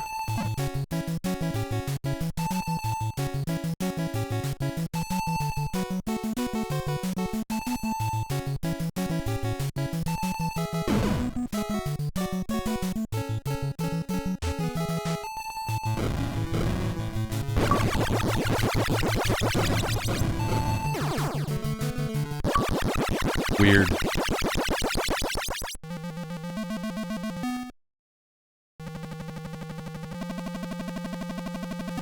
It's interesting that you can have enemies trigger the scale. That's a cool thing that they threw in there. It's like, this game has like some ideas, and I do like the look of it, but like... The levels all feel sort of the same insofar as like I said, halfway through, there's a machine that spits out body parts, and you just sit there and get them all, and then hope that you don't lose that stuff on your way back.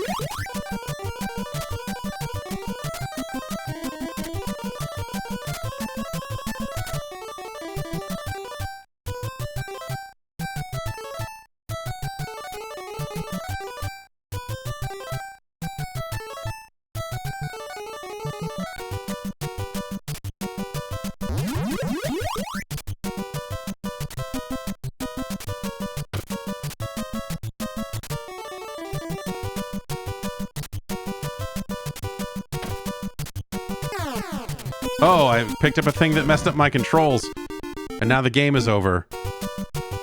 Yeah, man. Play on.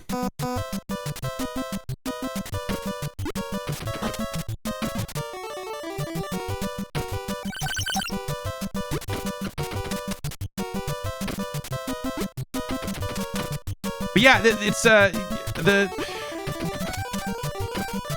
this specifically is my problem with it, right? Is that like every level so far has been like you get halfway through it, and then this machine is here, and you get all these fucking parts, and then it's like, okay, now don't lose them. because if you lose them late in the level, it's going to be a hassle to get your shit together. You know what I mean?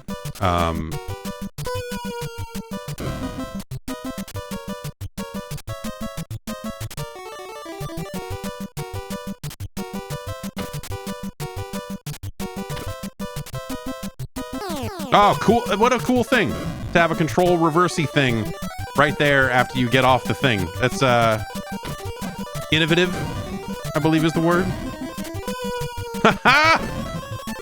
Well, I wondered what those blocks did, and now I know. Play on.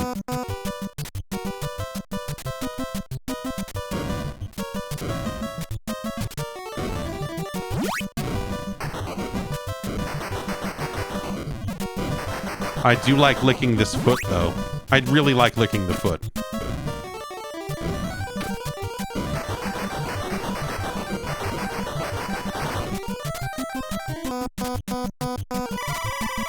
Aesthetically speaking, no notes.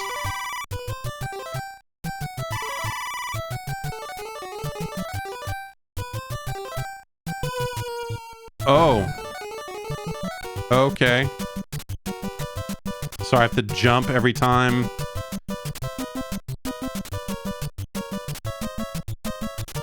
Huh.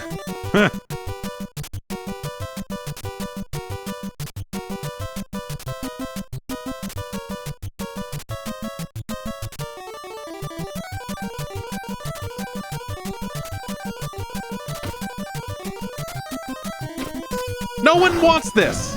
No one wants this. No one needs this.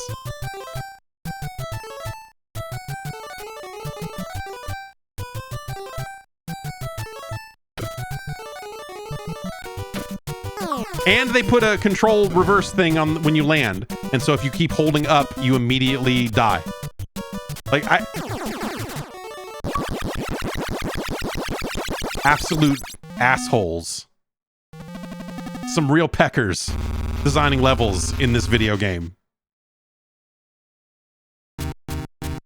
And good on them, honestly. But yeah, I don't know, man.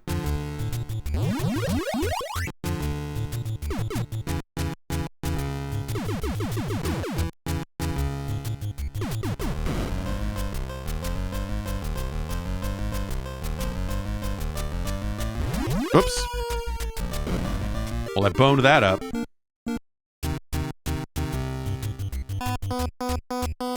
Some of these noises, not amazing. Ah, well, that's my fault.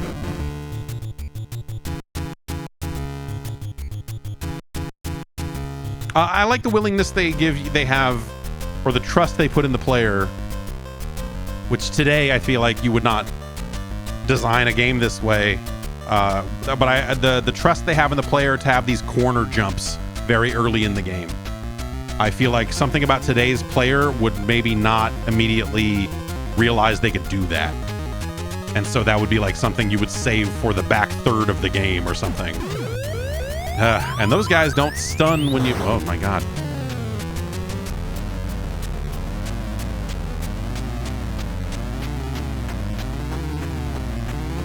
Is the game about to blow up?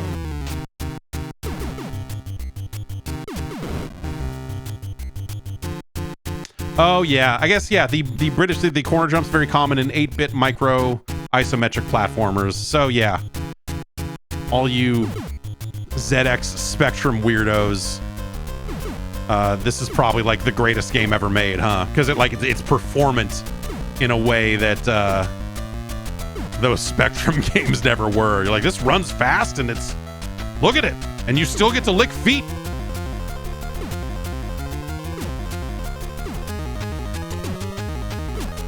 Just like you did in Gaz's Mad Quest, or, you know, whatever the...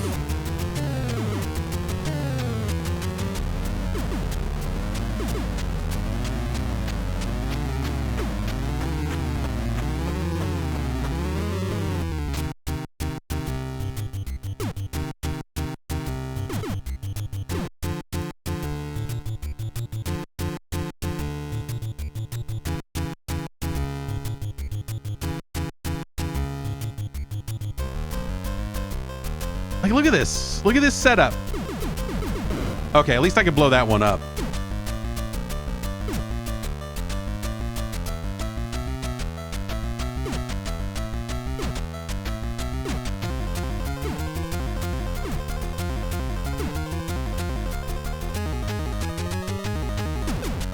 Ugh.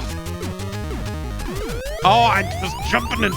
Yeah, now my snake head is blowing up, if you know what I mean. Oh yeah, that's no play on.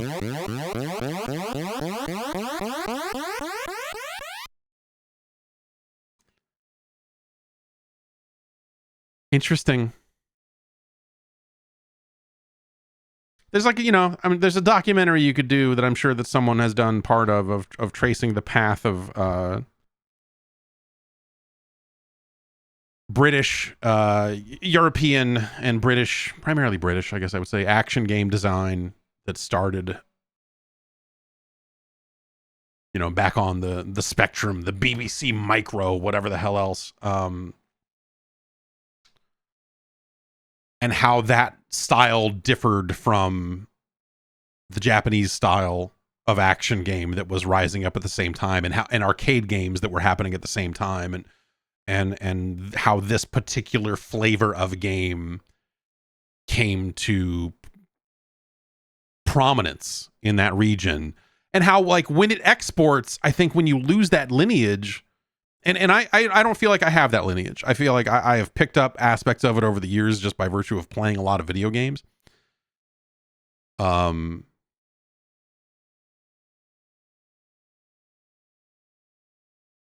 There is a commonality between this thing and Dizzy, and just like there's just certain,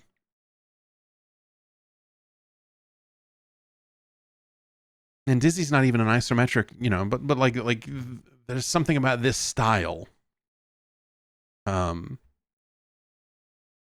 It's fascinating, and I like it. I because it feels so alternate universe.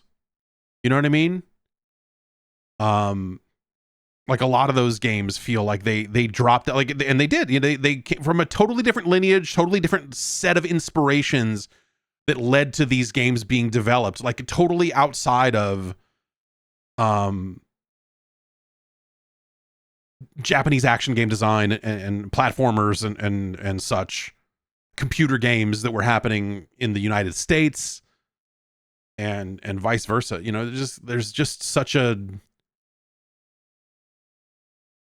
interesting, like I said, the differing inspirations that get us here, that British game developer scene.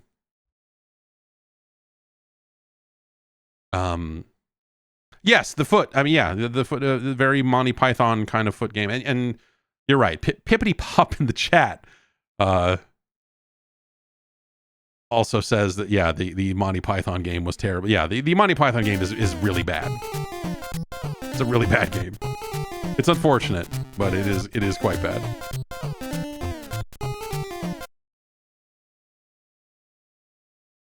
Snake, rattle, and roll. What the hell, man? It's no Cobra Triangle, but also it kind of is, in a weird way. Like I said, there's something about the way that game tries to trust its players, or wants to trust its players, and I feel like players maybe let them down a little bit. But yeah, you know, Rare's roots, obviously, ultimate play the game's roots, and so on, are showing in that game. You see it.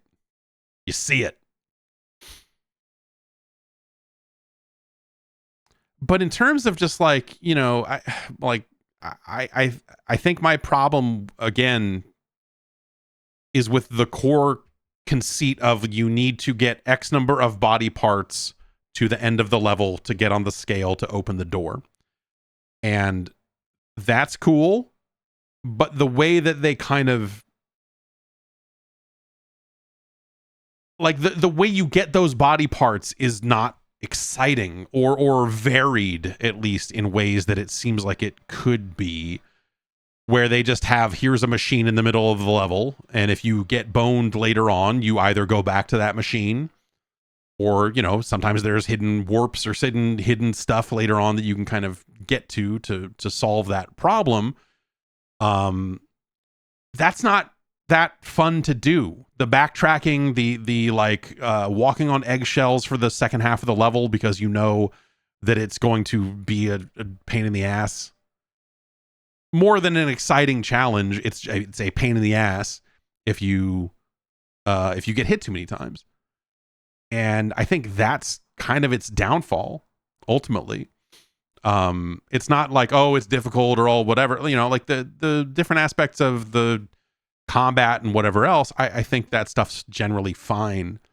If a little bit, you know, like there's some dickish elements to it, right? Of like, hey, here's a jump you're going to make, and we're going to throw in a little control reversing thing here that's going to screw you up if you don't have a soft touch on the controls. And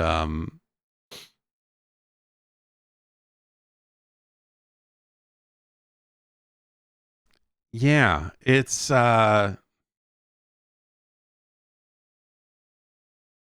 uneven. I think is the biggest problem with it. It's uneven. And so if there had been more ways to earn body parts as you played, as you got through the level, and it didn't just have, here's a machine that spits them out and like, oh, sometimes it's a bomb, dick, deal with it, asshole. You know, like if there had been a little bit more variety in that specific part of the game, more interesting challenges to earn your body parts or whatever, I think this game would be a lot better. But it's not. So I think it's kind of an interesting idea. That doesn't really pan out. And so when we're thinking about Snake Rattle and Roll, like presentationally, it's nice, great music. It's got a nice look to it, but it's not great. This is not a great game.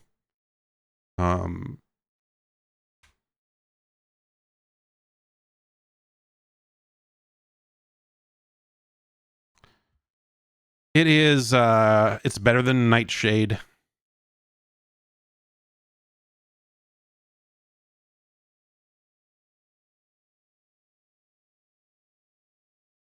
It's better than Bubble Bobble. It's better than The Little Mermaid. It's better than Top Gun.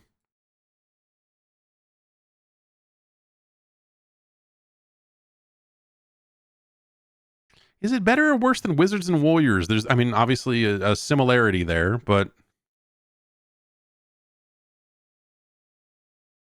it's better. It's better than Wizards and Warriors. Wizards and Warriors is a game that this is one of the things where the science has to come into play, because if this was my list, Wizards and Warriors would be much, much lower.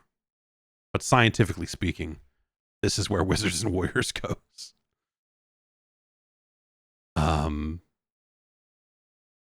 It's better than Wizards and Warriors. It's better than RC Pro Am 2.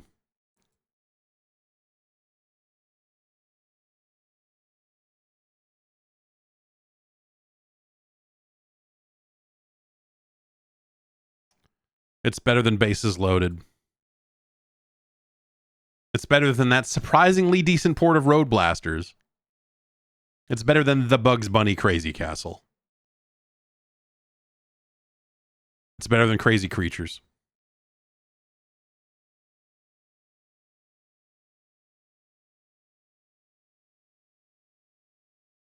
It's better than Spot the video game.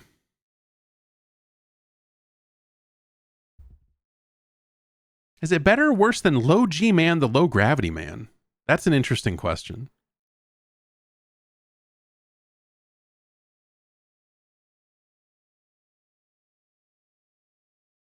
Oh, we're not ready for that question yet. It's better than Bucky O'Hare? Is it better than Bucky O'Hare? That's actually a question. It's better than Urban Champion. It's better than Gyrus.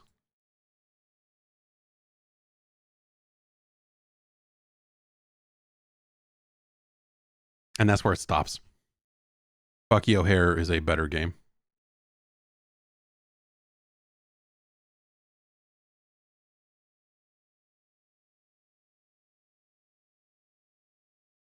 Our new number 57.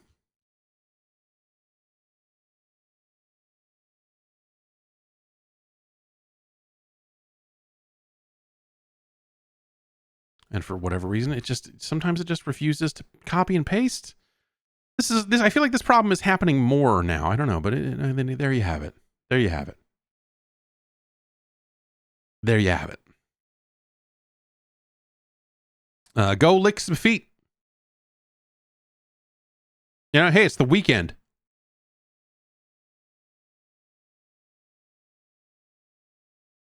And thanks to Lysandus for suggesting that one. Next up, it comes for Kyle's game.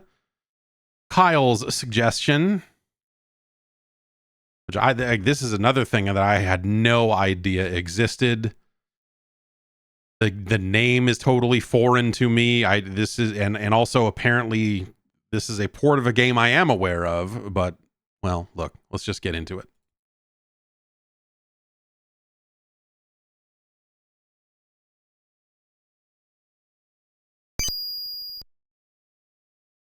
This is Klash Ball.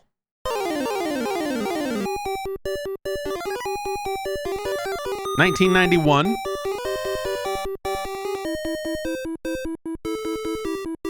This is, I'll restart it, and maybe you can piece together what this game might be if you're not aware of it, from your friends at SoFel.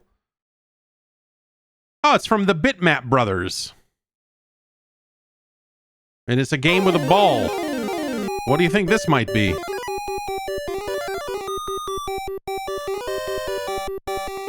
I believe this is just Speedball under a different name. Ooh. Look, this rotating Klash Ball thing is, good stuff.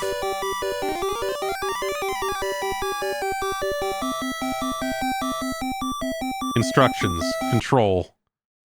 To shoot the ball straight, hit the A button. To lob the ball, press and hold the A button. To catch a lob, press the A button. To slide and move quickly, press the B button. To tackle, press the B button. When your goalie is in view, you control both one player and the goalie. To make your goalie dive sideways, use the B button. There are power-ups. You can play against a person, or... okay.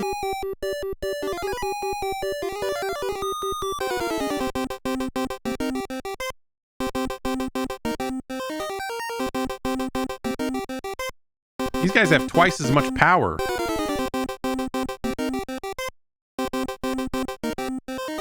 I like that the instructions, I like that they wrote pages and pages of in-game instruction, but never bothered to explain what stamina, power, and skill were.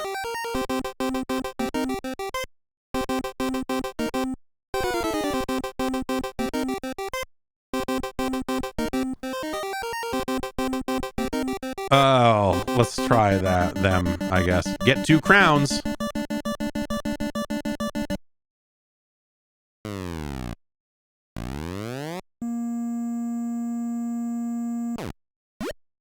Oh. Yikes. Oh, I did not control the...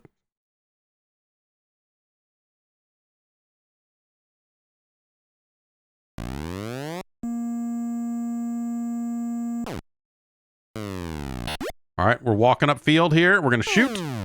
We're going to shoot diagonally for some reason. We did it.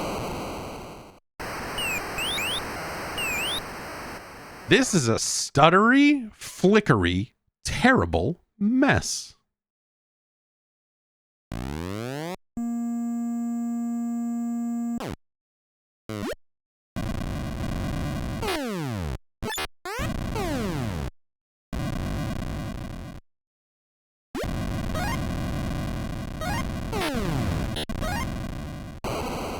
What?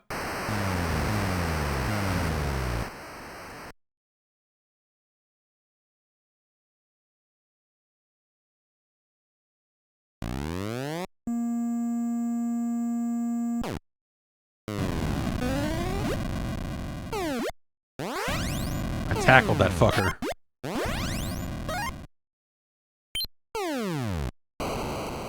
We tied it up. Yeah, I don't know what... I wonder what version this is based on, or if they coded it from the ground up. This game also... Or maybe it was the sequel. Maybe it was Speedball 2, Brutal Deluxe, that came out on the Game Boy. And I somehow had it, and I'm like... I don't know why. But Bill Lampier's Combat Basketball is kind of a knockoff of Speedball in some ways. It originally came to the Amiga under the name Future Basketball, which is a great name.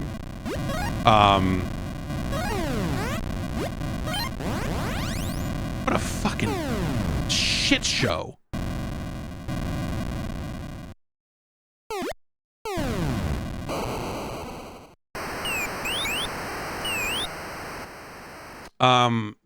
And Future Basketball, again, is kind of a knockoff of Speedball, in some ways.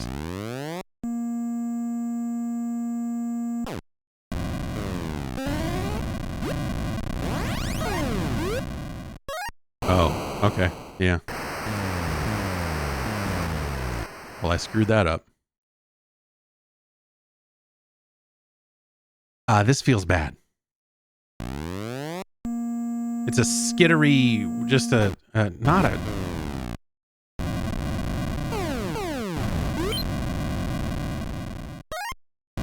What?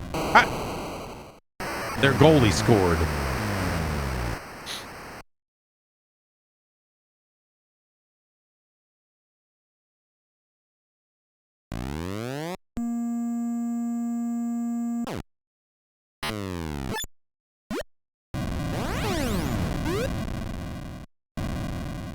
No, get the... What? Like,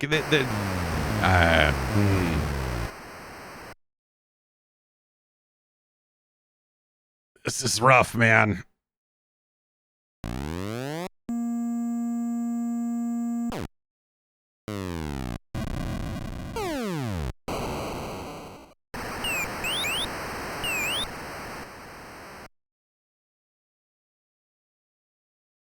But Speedball is this is a great example of what I was talking about with some British games.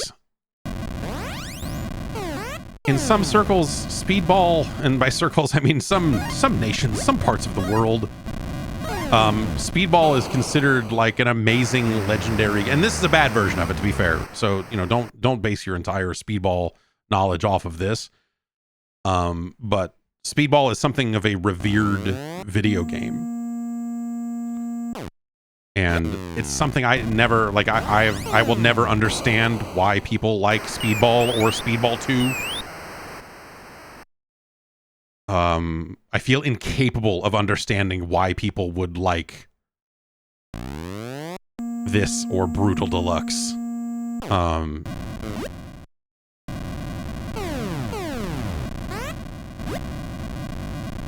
Tackle him, motherfucker. What are we doing?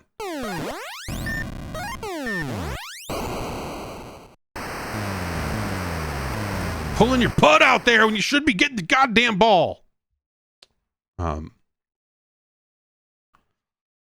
But like the Speedball games feel like an extreme case of you had to be there. You know what I mean? Like you're not gonna emulate your way into understanding why people care about these games. And this is I don't think this is an especially good version of it. On top of that,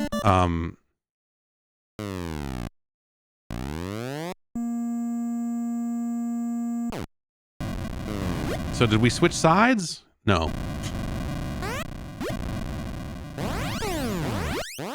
I wanted to tackle that guy.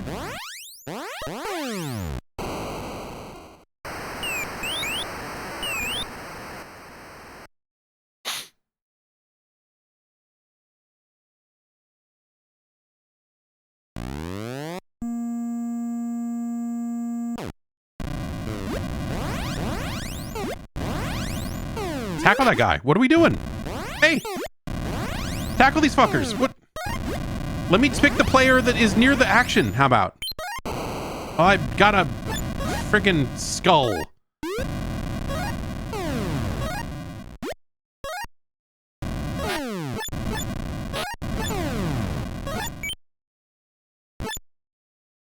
Sure. All right. I'll take it.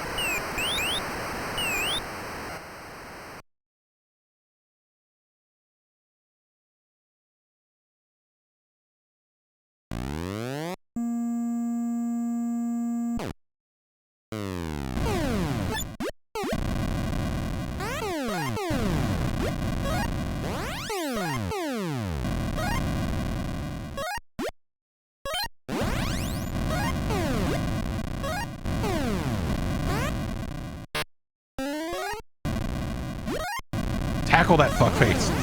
Take the ball from him.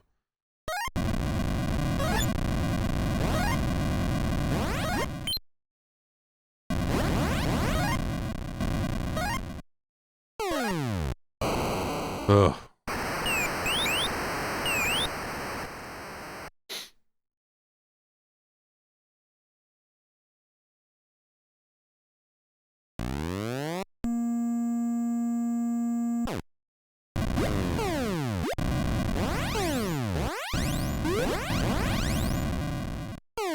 Ugh.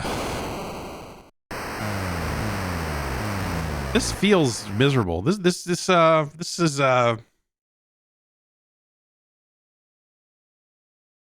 again, you know, as much as I will tell you that I'm not like a speedball.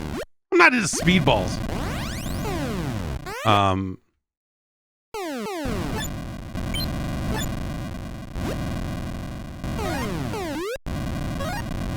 Don't let this version be the one that you try to build your opinion of the entire franchise on, I guess.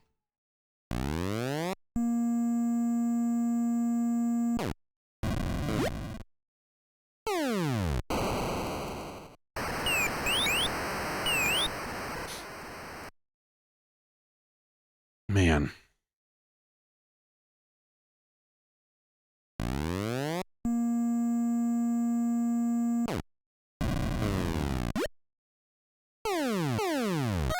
Like, why did the computer took control of my character and moved him out of the way? Like, I would have been in the right position to try to intercept that lob and try to shoot again. But instead, he ran off to the side. This game's a bad time.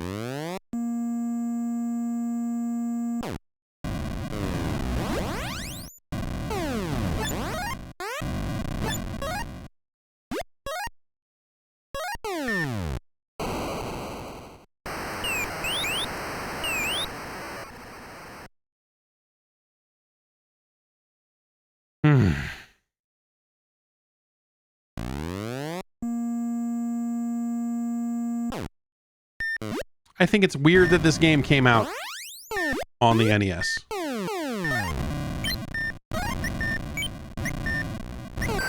Also weird that it came out under a different name instead of being called Speedball.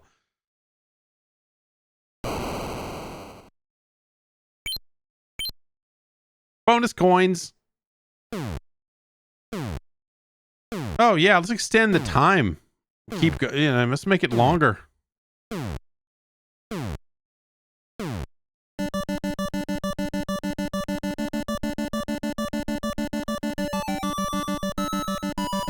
Oh yeah, I guess. Yeah, I wonder. You know, I did see that there was some speculation that maybe the name changed because Speedballs is a drug reference, or is a.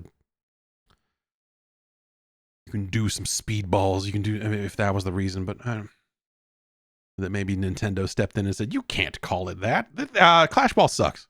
Fuck Klash Ball." All my homies hate Klash Ball.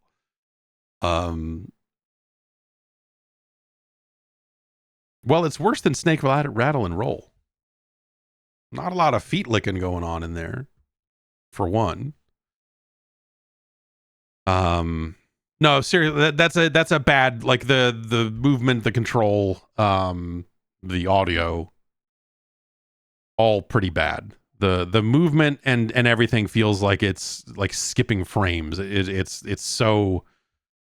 is such the opposite of smooth. But at least it is consistently skittery, I guess.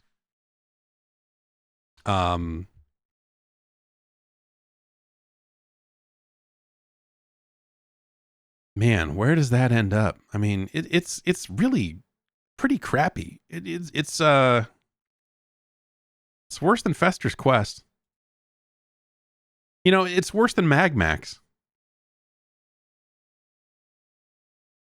It's worse than Street Fighter 10 2010, the final fight. It's worse than The Adventures of Tom Sawyer.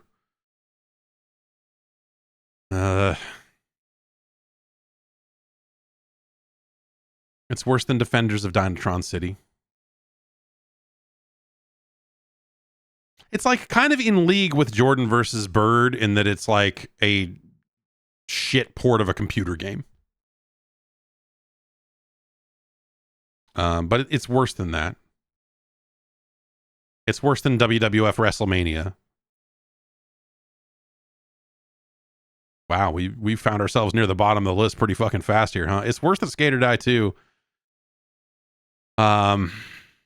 It's worse than Treasure Master.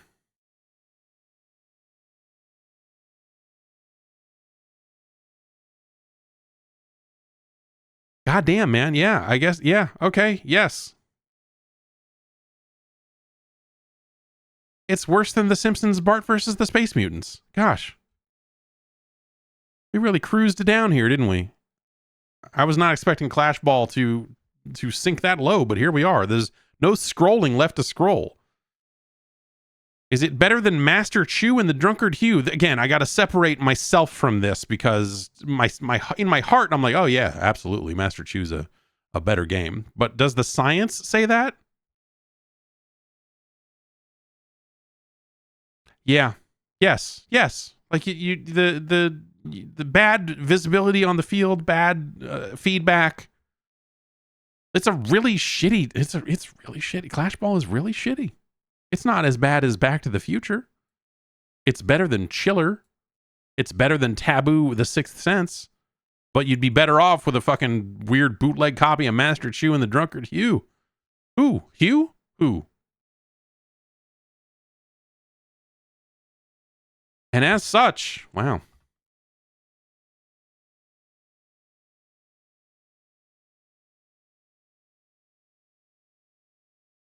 That's our new number 245.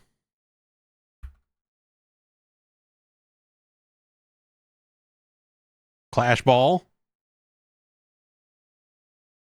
More like Ass Ball. I don't know. All right. Speaking of unlicensed video games, Pac Mantis suggested this one.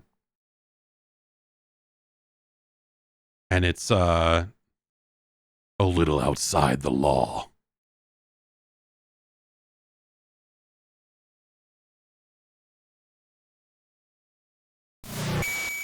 From your friends, the Codemasters.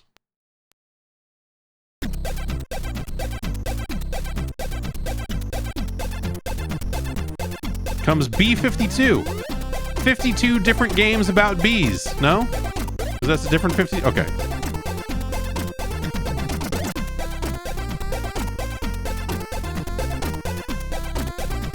Some audio straight out of a Commodore 64.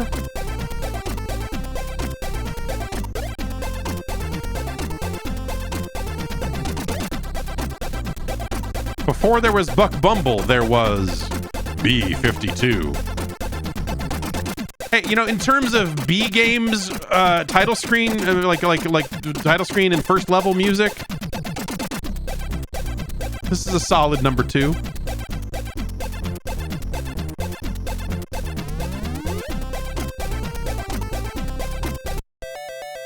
Get honey from the flowers and take it back to your hive. Got it.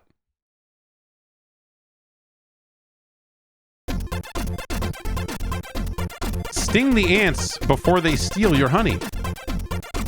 Let's go the front way.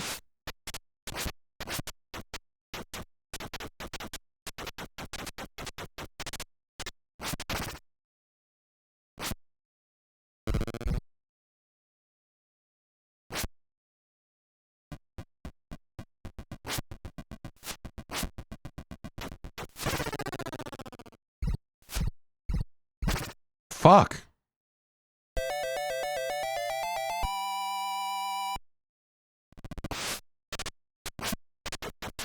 Alright, this doesn't seem to do any damage here. But we can sting him.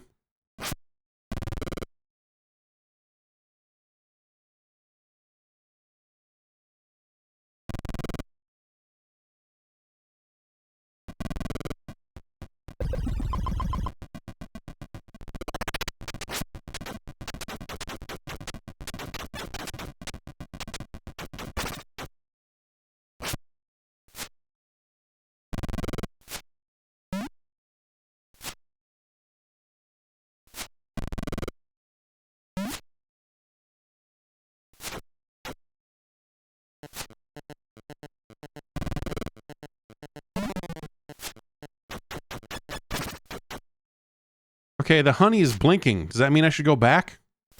Oh, God.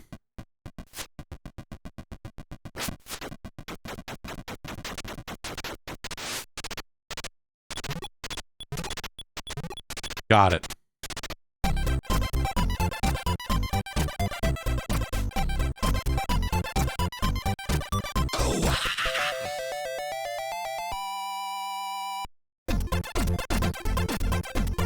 Pick up special weapons. If you can shoot this guy. No back door.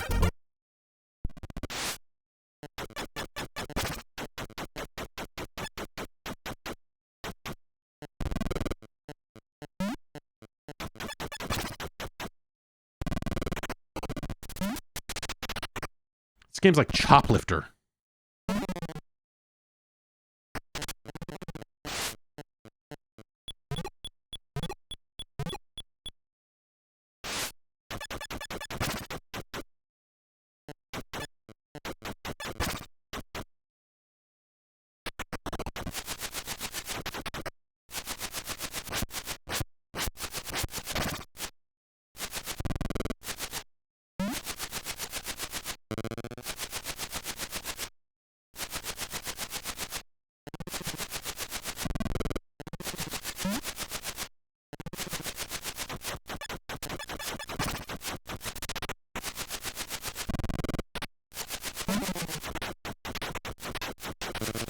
Oh.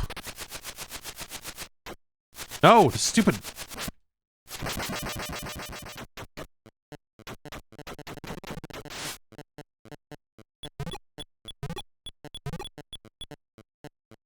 Oh, did some of our honey get stolen and that's why it's not full anymore? All right.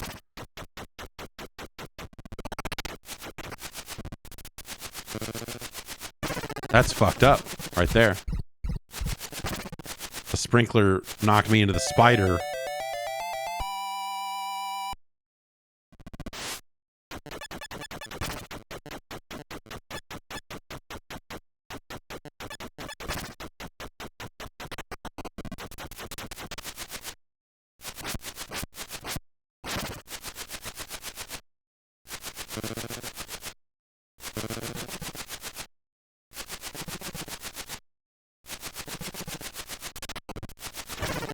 Oh, fuck you.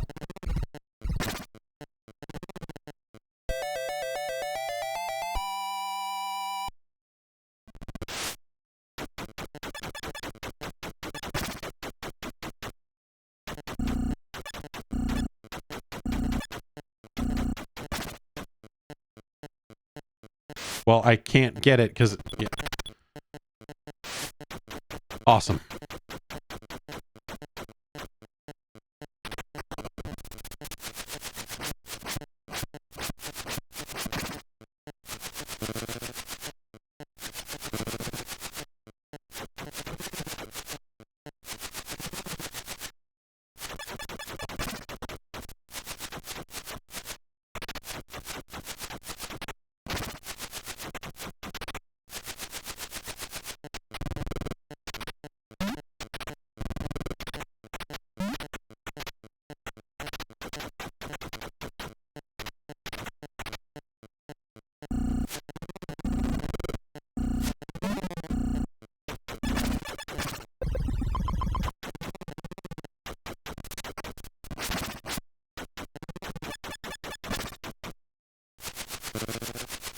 No.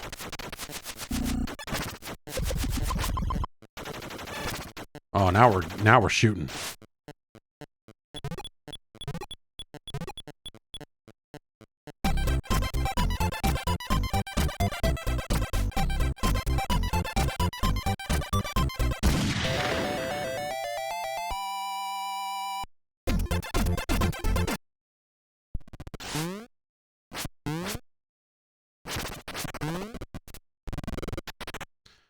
Now we got no honey.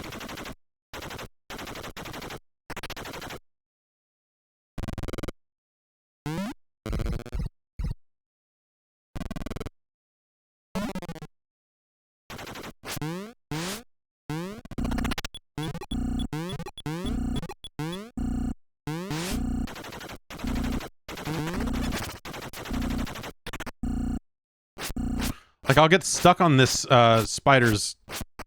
What the f... Oh, I lost my cool dude.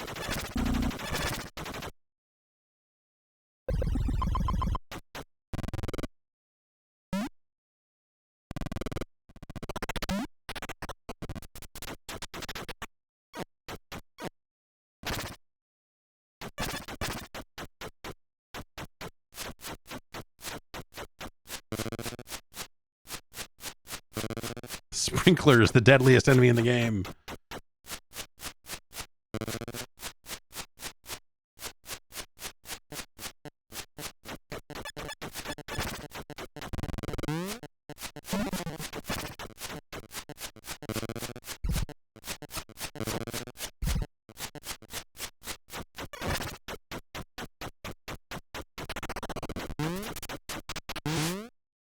Okay. More honey. Going in.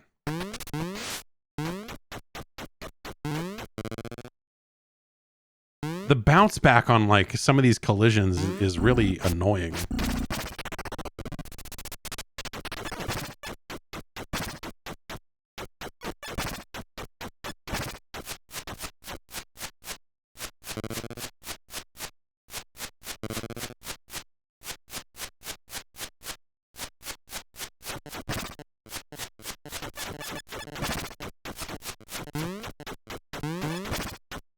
All right, we'll get this flower.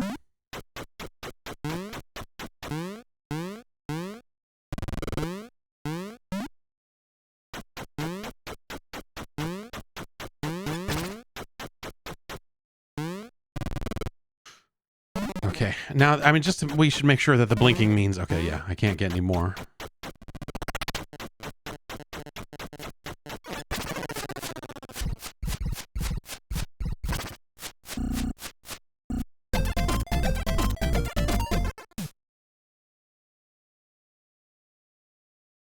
Cool.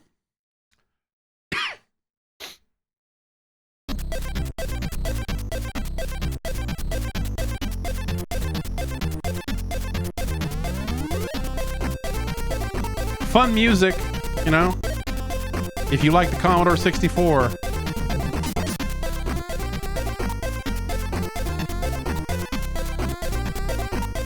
Some real trainer demo scene vibes.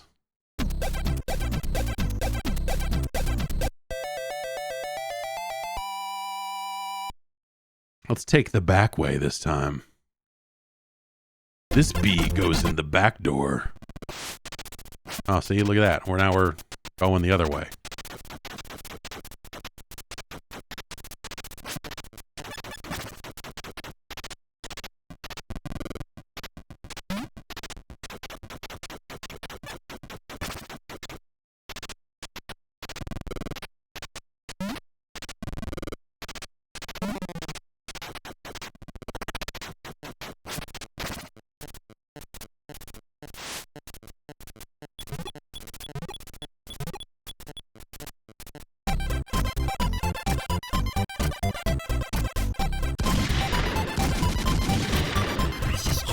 Speaking.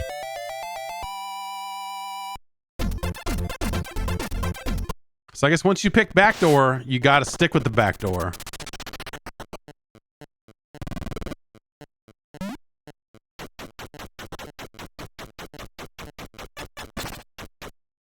which is good, you know, for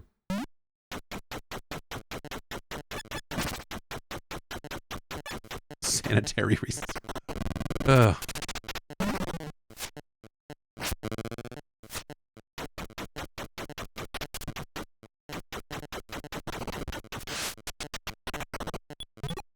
All right.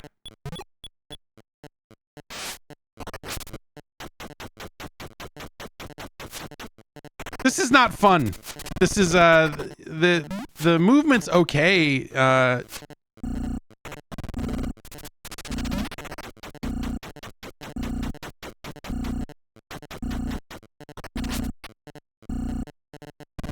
But the enemies are not awesome. The enemies are not like interestingly designed.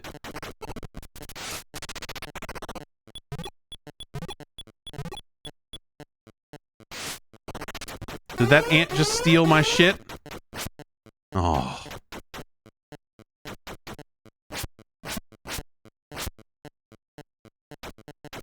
I guess there's nothing I can do. Nothing I can do there, huh? Wow, he took a lot. That makes me never want to play this game ever again. Which, well, I mean, it adds to the list of reasons why I would probably never play this game again.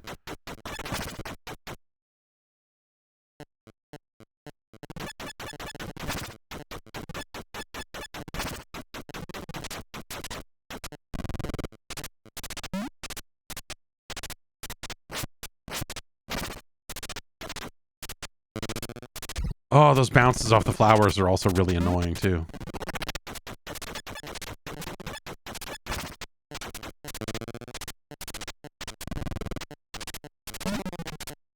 Alright, back we go.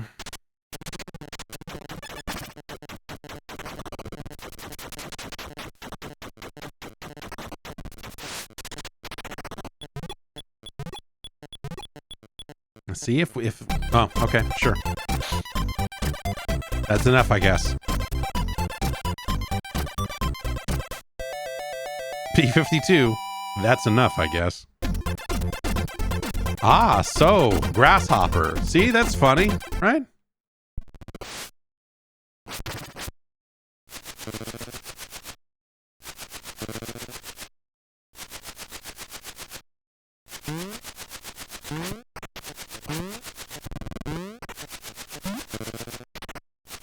No, what the f-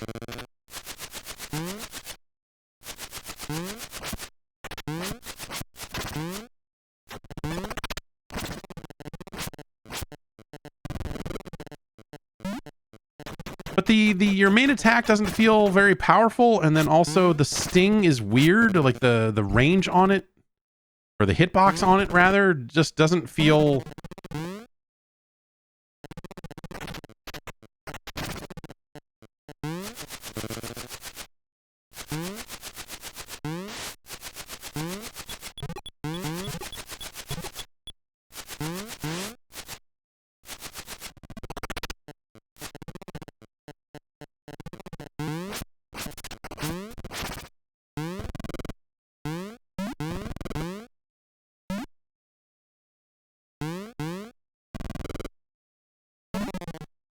You know, that having great music on the title screen and then no music in game is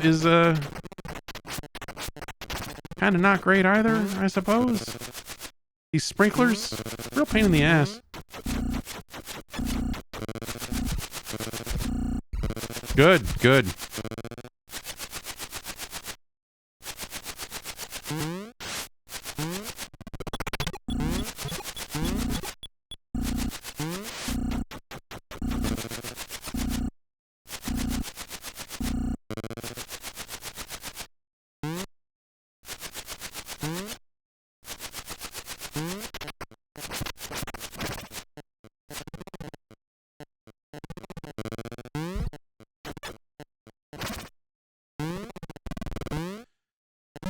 Okay. Good. All right, that's B52. It's not very good. You know, but it's... You could do worse. But it's not very good.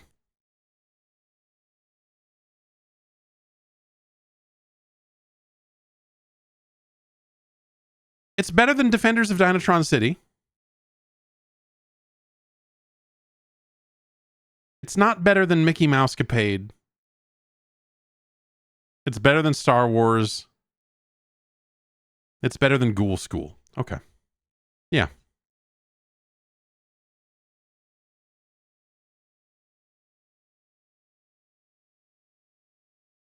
You know, fun title screen music. If you had to say something nice about B-52.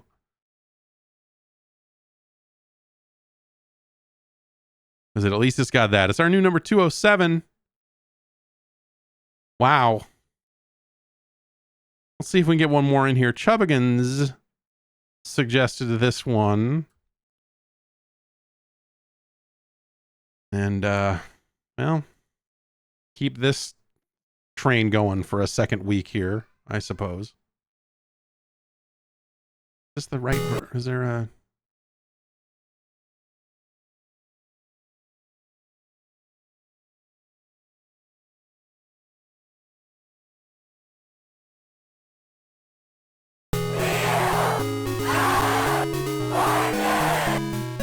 It's Wheel of Fortune.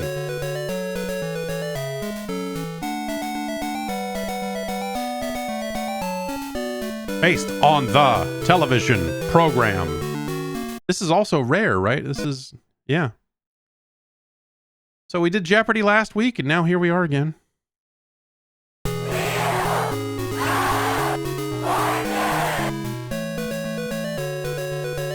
I feel like this is not as not a great representation of the Wheel of Fortune music. It's okay.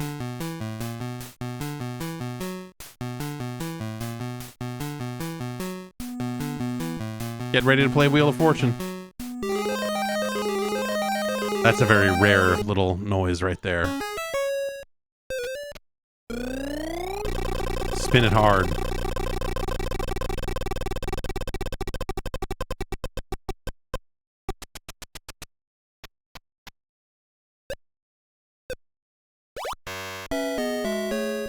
Oh.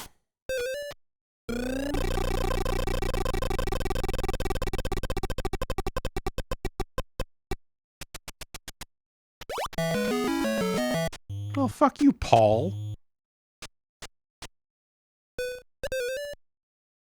That's right. Yeah, buy vowels. Just waste your money on vowels.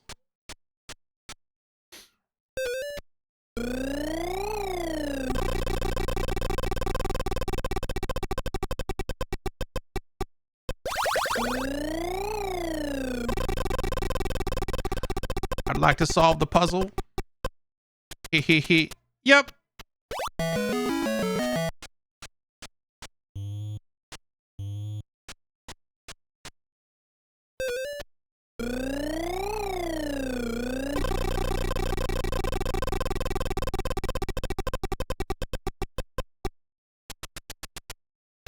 It's a person. Chevy Chase. Chess champion.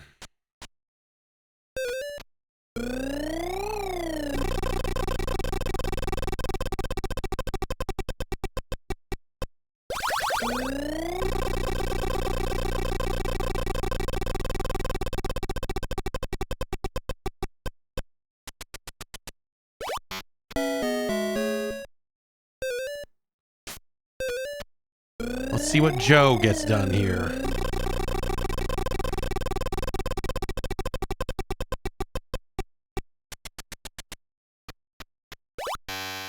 All right. We got to get some money, man. We got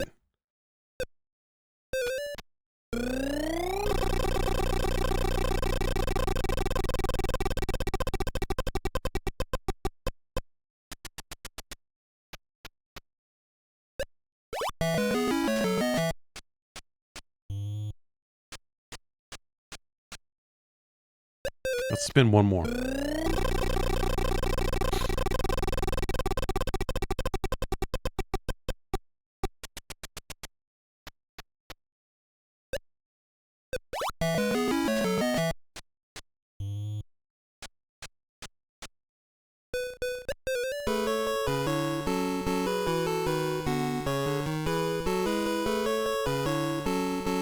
Give me my service merchandise gift certificate.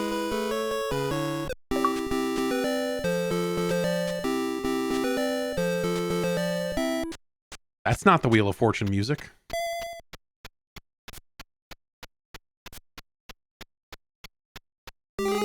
Clap for me, Vanna. And now, make it clap for me, Vanna.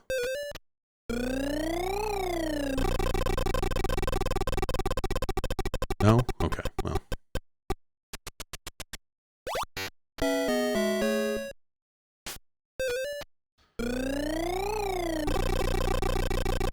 Yeah, Vanna looking a little jaundicey. Little jaundicey, you're not wrong. Chad is not wrong. Event. Ha, horse.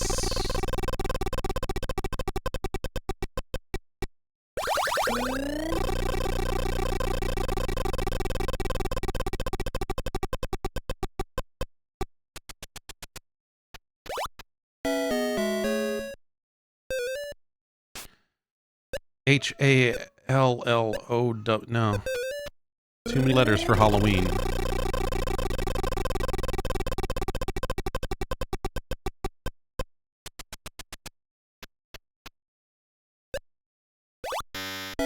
Get bent, man. This is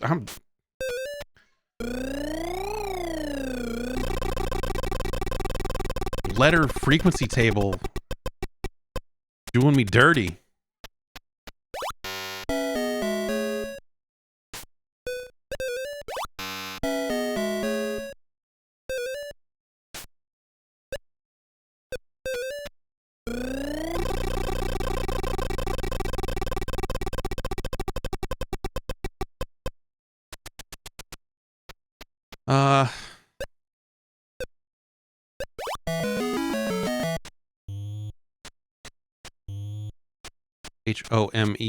HOMECOMING. Homecoming.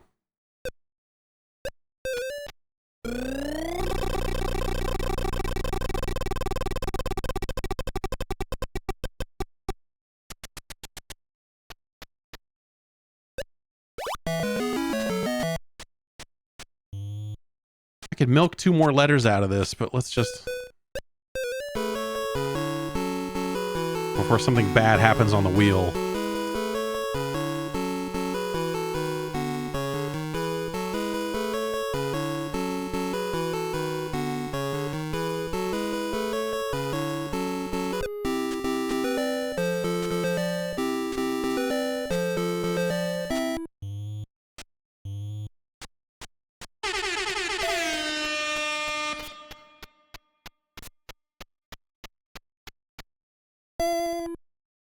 Finally, speed it up a little bit.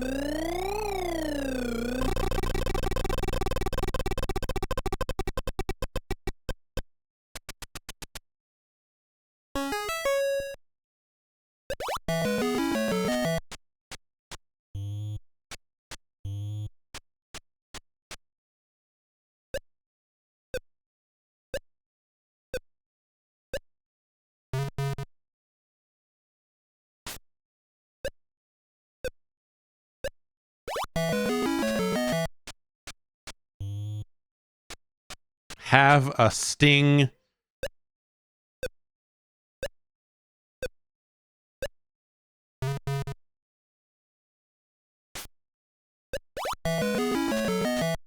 Kill us.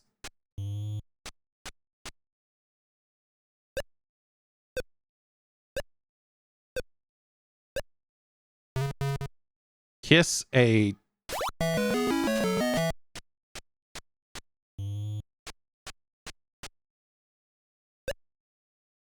keep a sting. Keep a stick.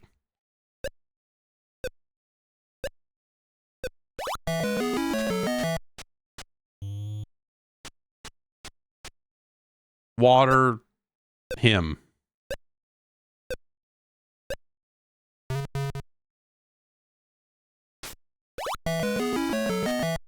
Keep a stiff upper lip.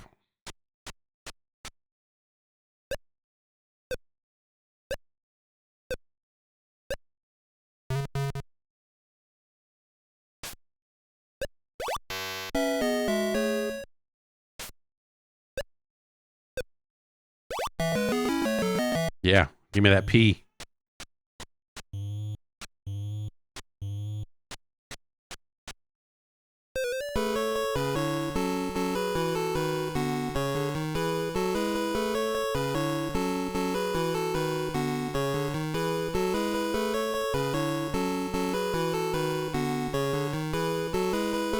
I don't like the music in this. I don't think the music in this is very good.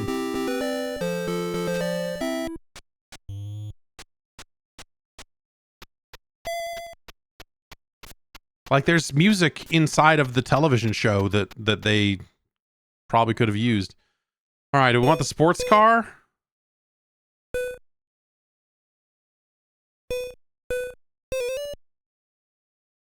Oh, I didn't read that right.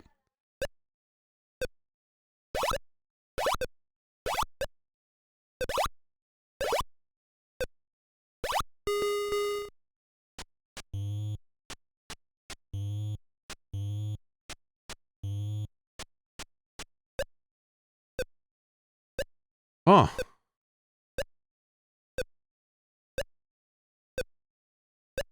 So...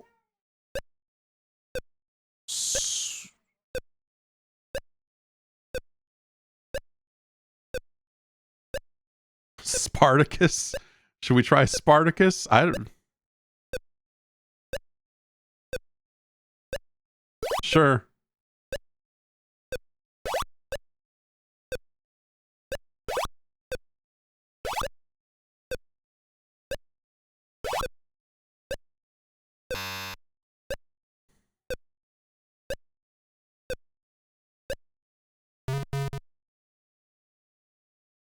Oh. Oh. Oh. They really don't give you much time there, huh? I failed to win this fabulous prize.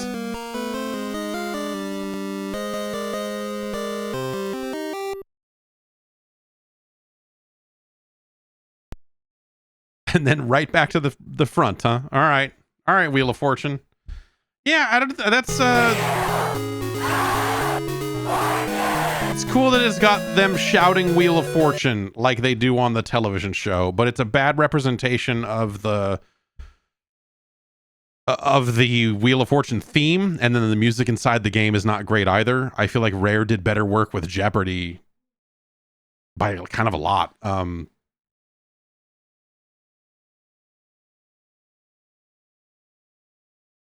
Where did Jeopardy end up? Yeah. Yeah, this is beneath that for sure. The timers just seem a little tight for how the keyboard is laid out, having all the letters on a strip like that, and you have to get all the way to the other end and back again as you're spelling out the word. I think that stuff is a little it's not great. Like they could have done a better keyboard to make that entry faster, especially in light of the timers that the timers just seem a little tight. Timers just seem a little tight for that style of text entry. That I think is the ultimate problem with it. Like the audiovisual stuff, it matters for sure. It's worse than Jeopardy.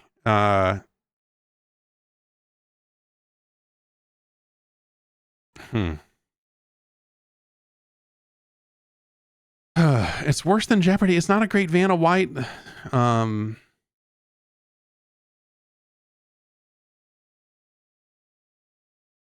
You know, it's not as bad as The Adventures of Rad Gravity.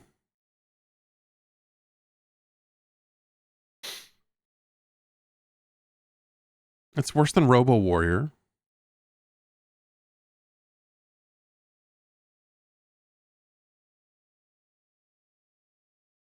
It's better than Castle Quest. It's not as good as Mickey Mousecapade.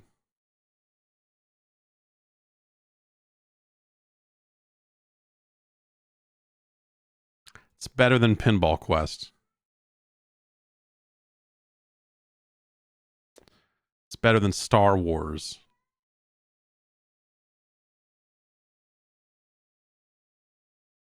That's it though. Yeah, Ghoul School is a better Never thought I would utter the words that Ghoul School is a better game, but here we are.